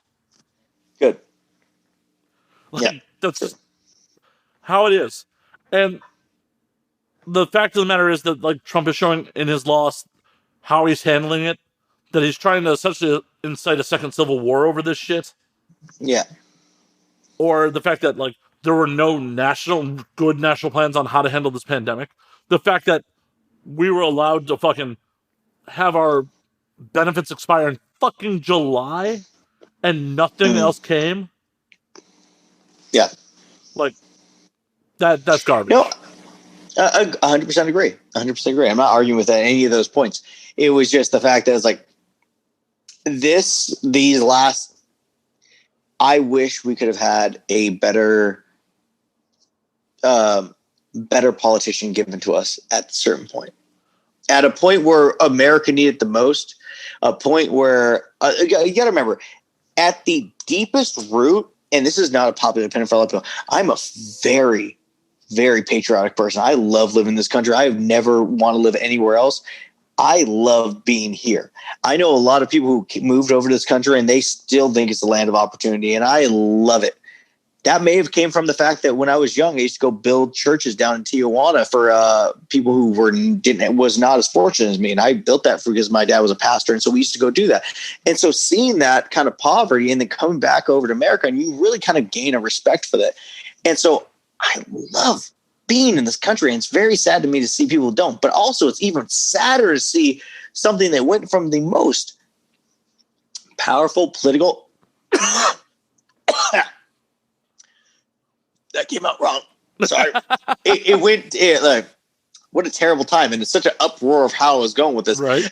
But it's very sad to see a country that went from one of the biggest standing armies in the world. We are number one in that. Yeah, we are number one in that. But one of the best countries for a while go to a place where everyone just laugh at us. And it doesn't make me feel good because I still want to travel the world and I have to fucking talk to these goddamn people because I like talking to people. And so I have to talk to people that I'm from America, and most of the time I will have to tell them I'm from Texas because for some fucking reason everyone still respects Texas. I don't know why. What I have found in my abroad travels, and I have traveled during the Trump administration, was everyone's cool with Americans that leave America. The Americans that don't leave America are the problem. And I agree with that. Yeah, 100%. But also, you can't judge Americans who can't leave the country because you have to understand that it took me until literally the second year of porn to ever get a passport because I had no way of leaving. I did not have the fucking money. Other countries can leave because usually, like, if you let's say you're in Europe, right? What is the travel distance from England to France? Couple hours. It's 2 hours in the train to go under in the tube. Yeah. It's not that bad. If you're in France to go to other countries, it's not that bad. So obviously you can get your fucking passport, but in America, it's such a fucking big country. I can drive for 4 fucking hours and barely get to Arizona. This is true. But it's also, was it a priority for you to go anywhere else? No, it wasn't a priority, but because the country's so fucking big, everyone thinks that that is a bad thing. But you have to understand this: America is a massive place. And it's very hard to, at a certain point, depending on what your money level is, to get the money financially to get on a fucking plane and leave the country. Because we could go to Mexico, but in the last couple of years, at least close Mexico has not been so kind to Americans. As far as I know, I could be wrong about that. I might have been hearing fake news. I do not know. Going up to Canada is still, I mean, Canada's great. Canada won't let us in right now. Canada won't talk to us at all. But, I mean, like, Vancouver's dope as shit. And if you go to Vancouver, it's basically China too, because like there's a huge area of Vancouver that's bought out by China. And so it's like, you basically get the best of both worlds. I agree with you that it's not able for everyone to go, but it's also a matter of priorities. You know? Yeah, 100%. That's part of the reason I haven't gone to AVN in the last 2 years was like, I went, oh yeah, I could definitely afford an international trip for what I spend to go to AVN. Oh yeah. Dude, for the amount of money I've spent just on drinks at AVN, I could buy a fucking international trip. Right. Like, but we're different people. We're just better than them. And you can do international trips depending on where you want to go real cheap. Like, I went to Cuba in 2017. Round trip to airfare was under $400. Yeah. The Airbnb was $540 a night, split 11 ways because we had a giant house. 540, like 540? Yeah, split 11 ways. Right. Question: did you go from America to somewhere down south? Nope. I was on one of the first direct flights into Cuba from America before they closed it back up. I went from. Yeah. How long was that open for? A couple months. Like we booked to go when Obama was still president, and went in February of 2017, like right after Trump took office, and we were actually really afraid that Trump was going to close it off. But did he close it off, or did he? Yeah, it's closed off now. Also, second question before we start back on this: if I hold this camera up to my face and able to go to the bathroom at the same time, will that work? Because you'll just hear pee noises, but you won't see me peeing. That's fine. Cool. All right, keep going. Yeah, but and then once we were my fucking back. And once we were in country, shit was dirt cheap. Yeah. It all depends on where you want to go. Like, I went to Colombia in 2018. Airfare was like $3 and change.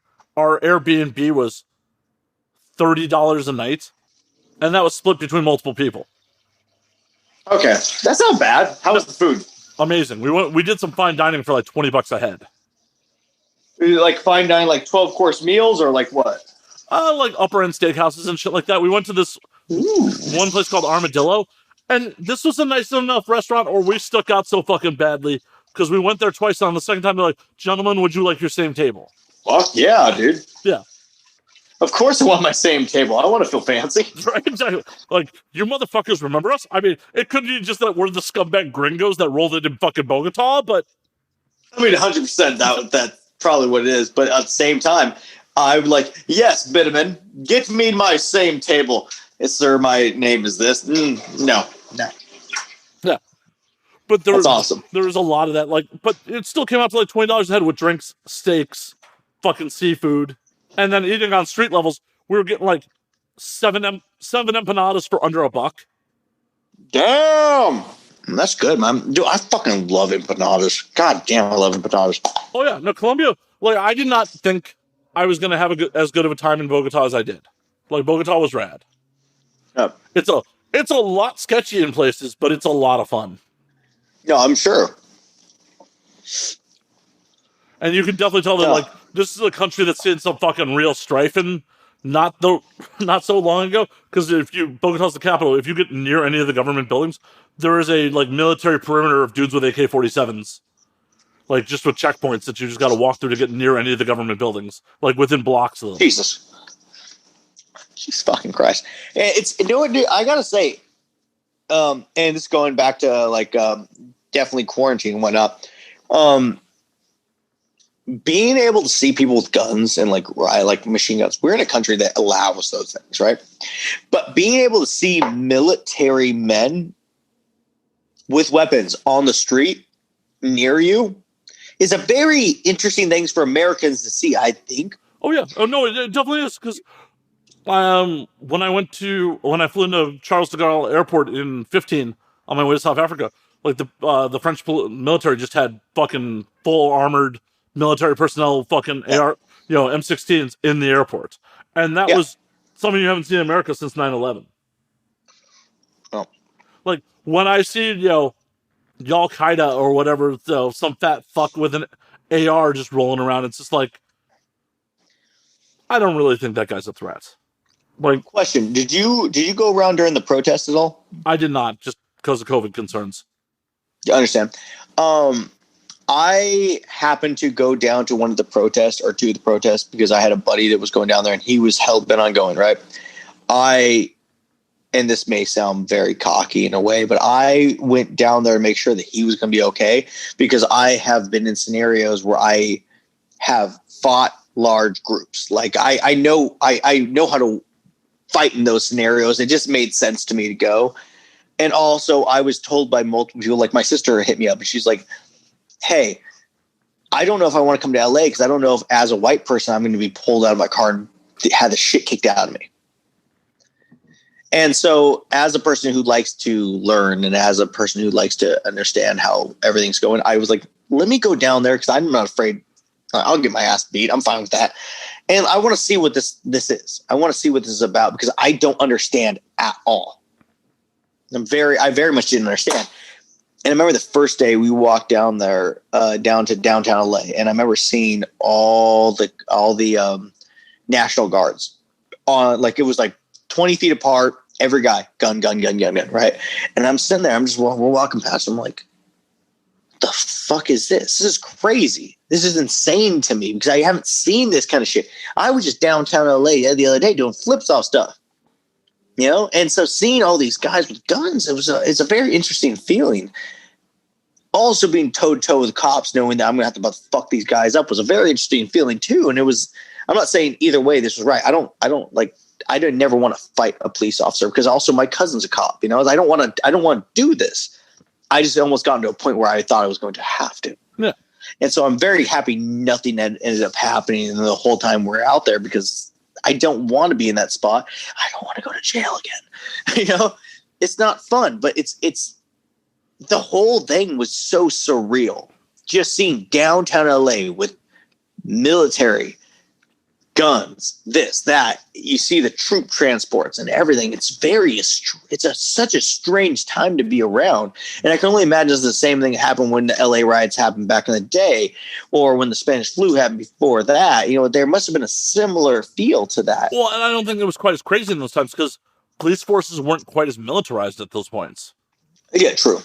Like, the police forces have gotten so much more military hardware and more militarized since then. It's crazy. And we also just live in America lives in a weird time where we've never had any real, yes, we've had civil unrest, but we've never had any, real fucking earth-shattering violence on our own soil. Do you know why? I mean, dumb luck, really. Oh, no. Apparently it's fucking hard as shit to invade. It's dumb luck. Well, no, because I was watching a bunch of things on this. I was wondering why other countries like Russia or China never tried to invade this country. Apparently, East Coast or West Coast, right?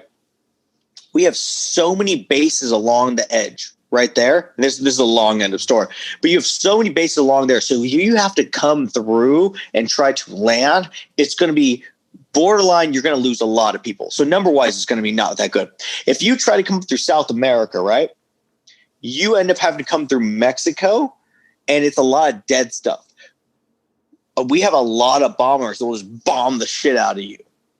If you try to come through Canada, and you can actually do it, now that's a lot of mountain ranges, a lot of frozen winters, and you still have to get through that while we're bombing you.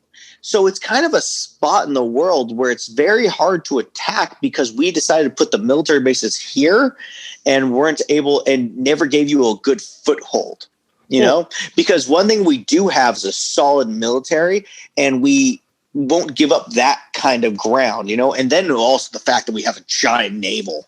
But apparently that's one of the reasons why we don't everyone have in the military. I'm not talking about like foreign enemies, but we haven't seen any massive like actual violent civil uprisings either. Very. Like some people would argue that, but I 100% agree. I don't think we've had something that was so gnarly that it would like shake us to our very core. Right. I mean, we've definitely had civil unrest. Don't get me wrong, but it's not like people that were out for the BLM protests this summer were shooting at the police. No. They were what mostly started as nonviolent protests that got escalated, by law enforcement. They weren't an insurgency that decided to start fucking shooting at cops, bombing buildings. Like, even the British have had to deal with that from the IRA in recent memory. Like, not. Oh, yeah. Not that long ago. Or the fact that parts of Europe have dealt with terrorist attacks that were more of a personal nature than 9/11's horrific. Don't get me wrong. Yeah, we're not. But we're not saying that it wasn't horrible. That was fucked up. It's super fucked up. It was horrible. But it's also different than guys walking down fucking Paris gunning down people. Yeah. Or walking. What was that? Was that one where they walk? Did they walk into a concert hall and shop everyone? Yeah, that was in Paris too. Yeah. Yeah. We haven't experienced guys rolling in with suicide vests and just gunning down people in concerts and shit like that. We did in Florida. We did have Pulse. We did. In that Pulse nightclub. Yeah.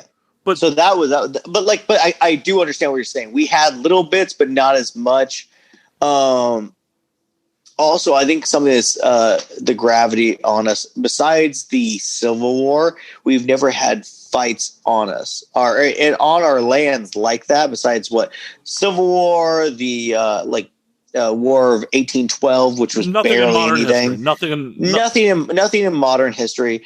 But something that I think is still so true, so near and dear to a lot of fucking Europeans' hearts, like the fact that we understand how, like, this is going a little off subject. World War I happened because someone fucked up, and then this person fucked up, and then this person, like, the propaganda was the reason that machine went so fucking hard into that. And a bunch of treaties that, like, a bunch of weird treaties of like, oh, you need to be on this side, you need to be on this side, and there was like, by the end of it, there's no real understanding of it, and so it's just fucking crazy, man. But in general, we have not had that. But I'm very appreciative as a country, as a person living here, that we have not had to deal with those kind of problems, because it might have gotten worse considering how this has come.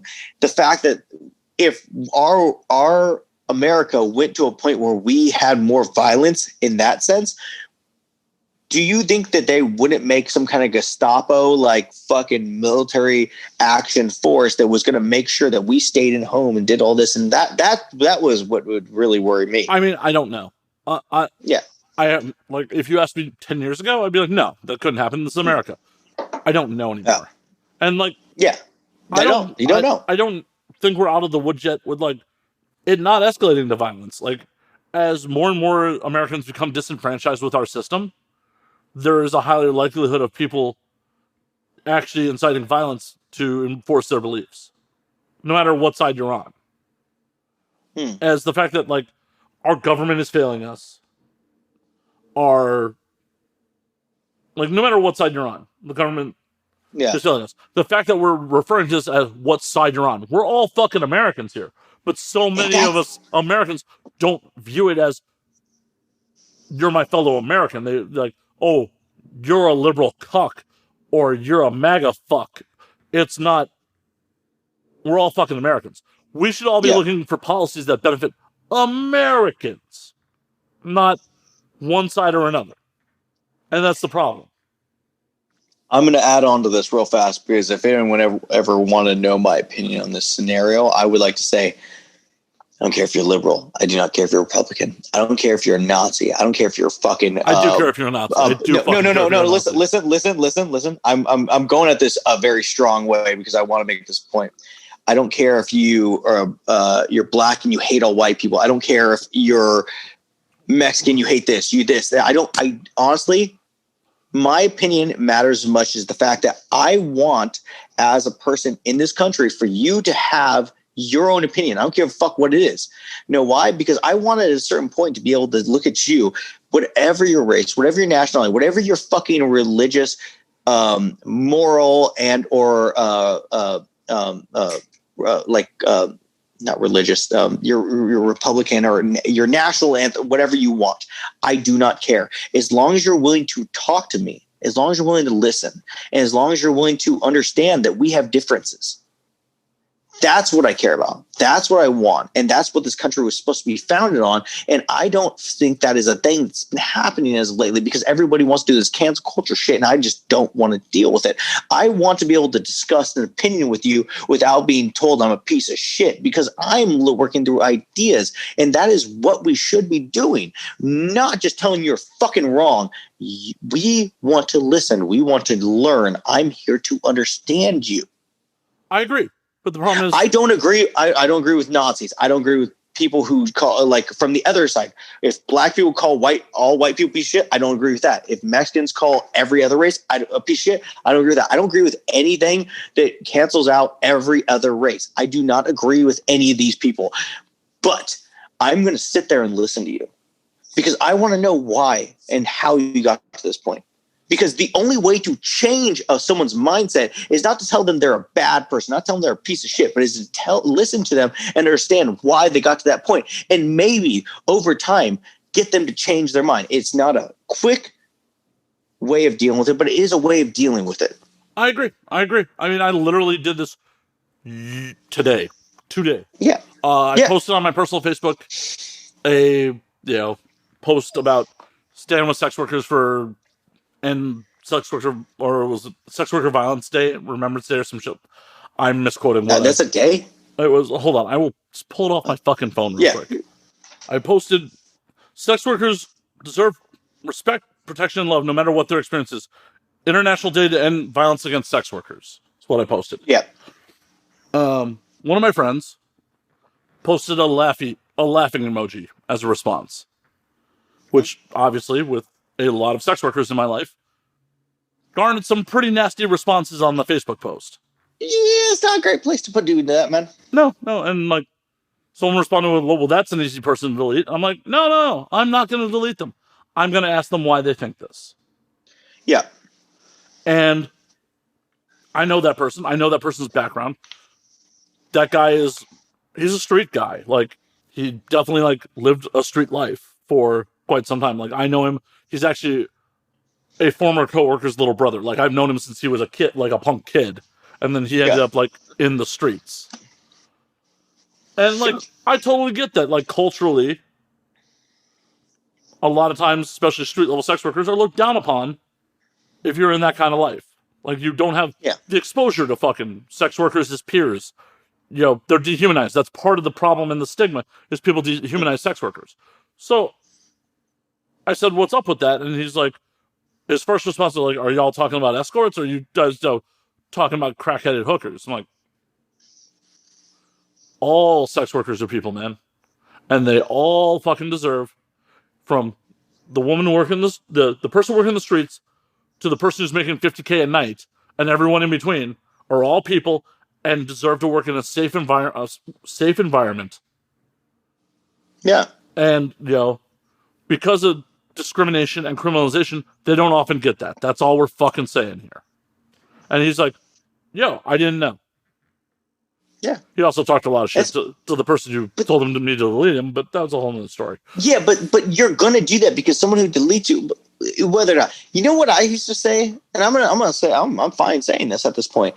You know, I used to talk shit on like the whole idea of sex worker. I used to be like, I made this joke a lot of times, and I feel bad about it now because I am what I. But I used to say, if you raped a sex worker, and I said hooker, and it doesn't really matter at this point, but if you raped a hooker, is that stealing or is that rape? Fucked up, right? Right. I was in high school. I didn't know better. Well, and that's the thing. And if people want to come at me for that, go ahead, dude. It's like you have to understand. You learn through life, and you say dumb shit as a child. Oh yeah, I mean, I definitely said dumb shit. Like, until I had sex workers in my life, like, you aren't exposed. You're not like, you're not educated. And that's what, like, Yeah. I knew that laughing emoji and his initial responses were from a place of being uneducated about the situation. That's why I talked to him in a calm manner. Like, I did first ask him, like, are you serious right now, or are you trolling? Because if you're trolling, this ain't the right time. And he's like, no, I'm serious, man. Like, okay, well, then I'm going to tell you, why this is a thing. Yeah, here's a little knowledge. Right. And he thanked me for it, and then told my friend who told me to delete him that he was a soy boy. Can't win them all. A soy? What the fuck's a soy boy? It's derogatory. Because soy is supposed to raise your estrogen levels. Ah, gotcha. Yeah. High five. Good. But in general, see how that little bit of communication fixed things. Yeah. And it hurts me trying to see people like, I don't get why this and this happens. I'm like, well, if you just calm the fuck down for 2 seconds and thought about where this person came from. And let's put it this way. And I'm going to bring a video up that I saw a long time ago, and I don't agree with what happened. I don't agree with the person who got the shit kicked out of them. I don't agree with them. And I bring this up because this all happened when Trump was first coming into becoming a president. There was KKK members in LA. That was bonkers to me, by the way. But they were like, yeah, go Trump, with all their shit on. Not like the fucking hoods, but they had KKK members. Right. And then these like little Mexican punk dudes, like not like punk like they're punks, but like they were like punk music guys. Right. Like they had the spike vest, everything. And they went up to him and just started beating the shit out of these old dudes. It took a second. Like they went and roughed him up a little bit, and this dude started hitting the fuck out of him. An older guy. Now, was that right? I'm sure it felt right to the people doing it. I'm sure it felt right. And I agree at a certain point when that's something that it hits you that hits that home, I get it. But in a country where we believe in the freedom of speech, we believe in the fact that you can actually express what you want. And if you are denying these people the expression of what they feel, you are now closing off what we believe in as a country. And I'm not saying that there's definitely parts of their government that are doing it. I'm saying that it's just a basic thing of our country. We took away this person's freedom of doing this particular thing when you could have just as easily been like, hey, why? No, stop, calm down, breathe. But the question is, listen. The question is at that point, if they had approached them civilly and said, why do you feel this way? And they responded with racial slurs and 100%. And I don't agree with that at that point. This is from what our world is right now. I only see the ass end of everything. Right. You only see the ass end of everything. We don't get enough. We have all the technology in the world, but we only get shown little bits of what we get to see because that's what's sexy. Well, that's what sells. That's what shows. Fits the narrative. And what fits the narrative. So in this particular scenario, it just showed this this punk kid beating up this old skinhead dude, or not even skinhead, or KKK member, yeah. And we don't know if there was a confrontation. From my experience with with punks and how I've dealt with my life, I'm guessing that there was not much confrontation. I see a color and I see red, and that's how I would have dealt with it when I was young. Right. But that's how I would have probably dealt with it. If I'd come across a fucking Nazi when I was fucking young, yeah, exactly. Probably how I would have fucking been like, oh, it's fucking. It takes time and experience in this world to not just emotionally respond to shit, especially when someone's coming for you. Because 100%. If you're a sex worker and someone's like laughing at that you need, that you should feel safe doing your fucking chosen profession. Yeah, it's hard not to just be like, fuck you. Yeah. And that's what I've been saying like through the last 4 years about like Trump supporters. Like, calling people fucking stupid and unfriending them doesn't help. It just causes people to double down on their opinions. Yeah. Obviously that snowflake couldn't handle what I had to say. Oh no, I can handle what you have to say. What do you have to say? Now the problem is, for some people, this is on both sides has become a religion. Yeah, that is the real problem right there, bro. And that fucking religious bullshit they are putting into this. Well, it's not even that the religious bullshit they're putting into it. It's just that it's become their religion. Yeah, sorry. I meant that. Yeah. The alcohol's starting to affect me. I'm sorry. I meant the same words you were. Yeah, it's become their religion. And you can't logic religion. You can't. It's true. If you believe Christ died for your sins and he could turn water into wine, nothing I could say to you is going to change your mind on that. Nope. And I've tried to change their minds on it. Doesn't work. Right. And those conversations, I just disengage with people at this point. I don't call them idiots. I try and... there's been a couple points where it's been really repugnant and I've been like, I really feel I should unfriend you. For the most part, I haven't. I've muted some people. But if someone's willing to come at me with an open mind, and I'm open to things. I don't know everything. Sell me on it. But the last person I had to walk away from a conversation on posted basically a fan, oh my God, this GOP representative is so great. And I went, he voted against stimulus for pregnant women during the pandemic. And my friend's response was, well, Joe Rogan likes him. You should like him too. I'm like, huh? Where is this a valid argument? I listen to Joe Rogan, and I still don't agree with everything he says. I just listen. You have to understand. It's you just because someone says thing and they have a billion followers doesn't mean you should actually listen to what they say. You should make your own opinion on what he says so you can become your own fucking person. I mean, Nathan, you're my friend. You're like my real life friend. And if you said, hey, that person's cool, and then I found that person to be an asshole, I wouldn't just think they were cool because you said they were cool. Whoa. Did we just figure out how to deal with the country? Oh my God.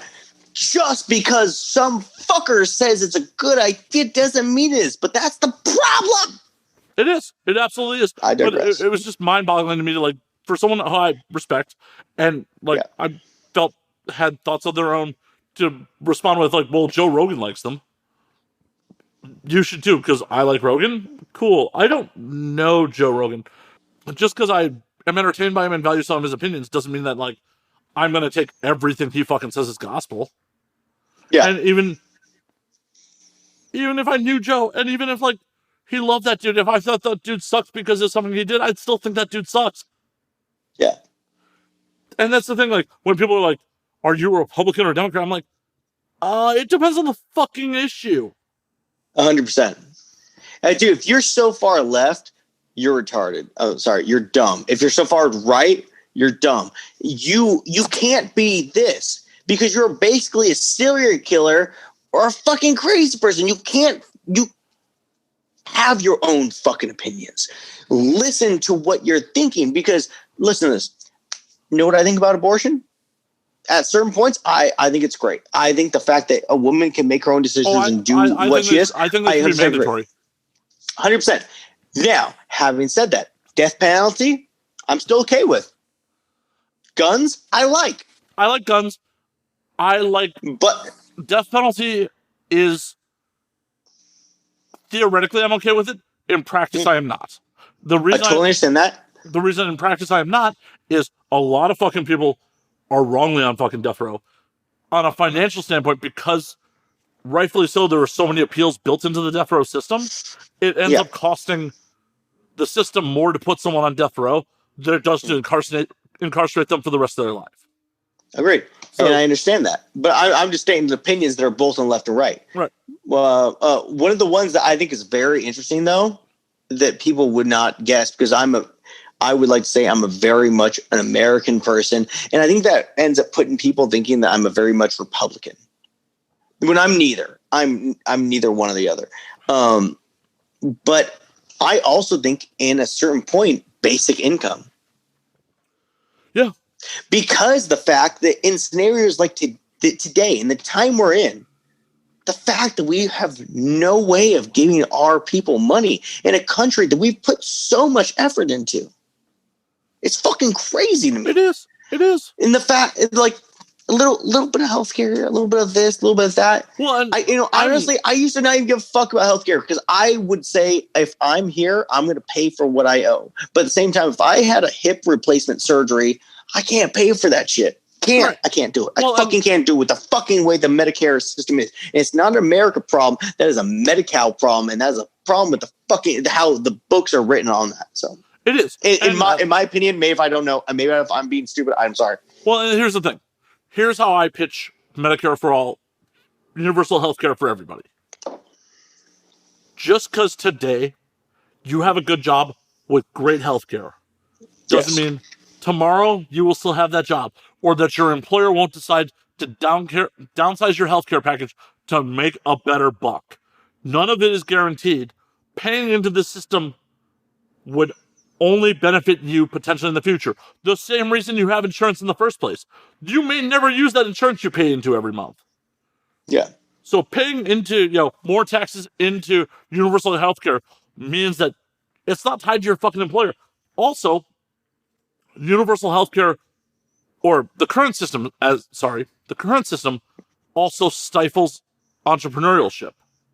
Yeah. Because if you have a family and you are the provider for the healthcare for you, your spouse, your children, you can't strike out on your own unless you have a lot of fucking money.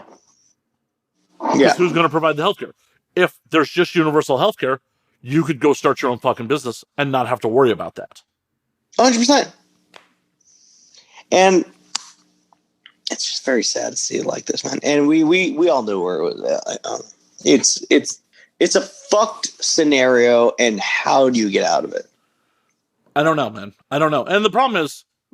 And how would you know? Know why? Because we're not politicians. We are fucking porn stars. And how are we supposed to know that we're going to get out of this? Because at a certain point, all I can do is do my best at my fucking job and make this work for us. Because I can be nice to you. I can be nice to everyone on set. And I can try to give back to the community as best as possible. But in the long run, I'm not in control of this government. I'm not in control of this fucking world. I'm not in control of the fucking LA because the governor's fucking our shit up.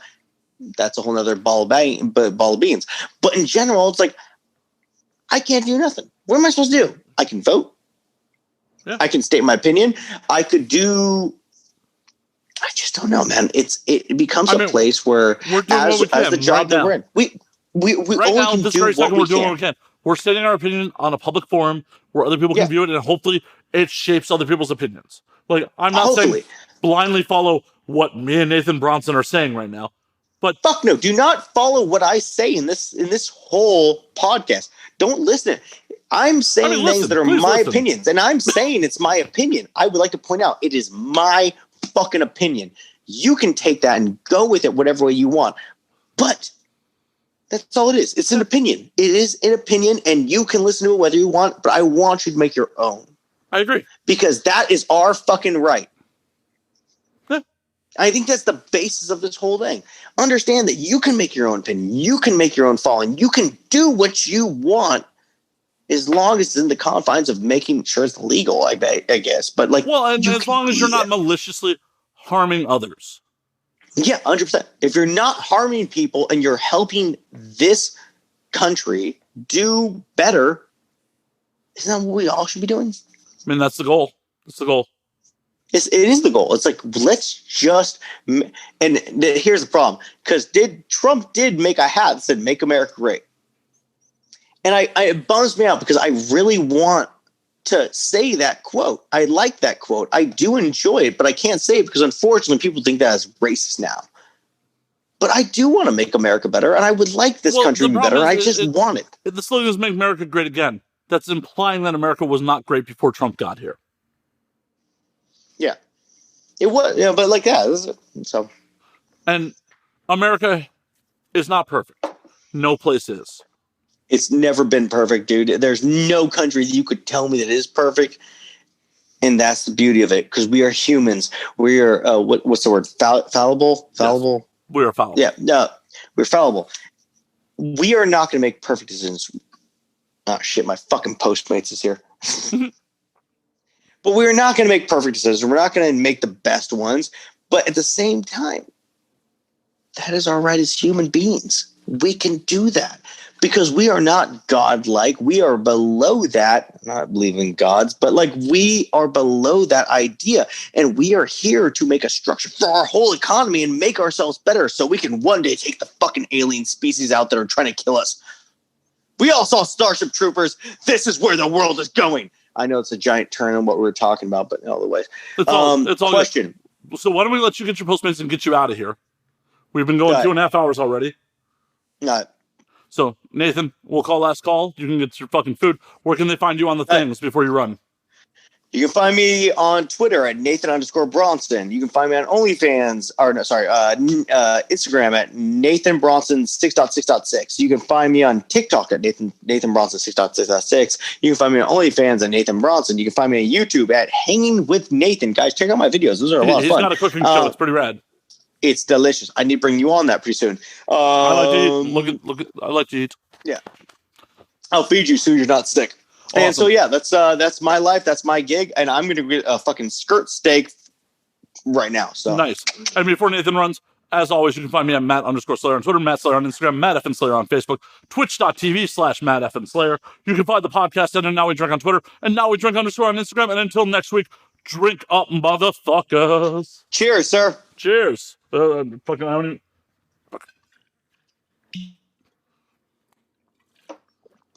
your bottle's sick. I'm going to get my food. I'll talk to you guys all later. Later. Bye-bye.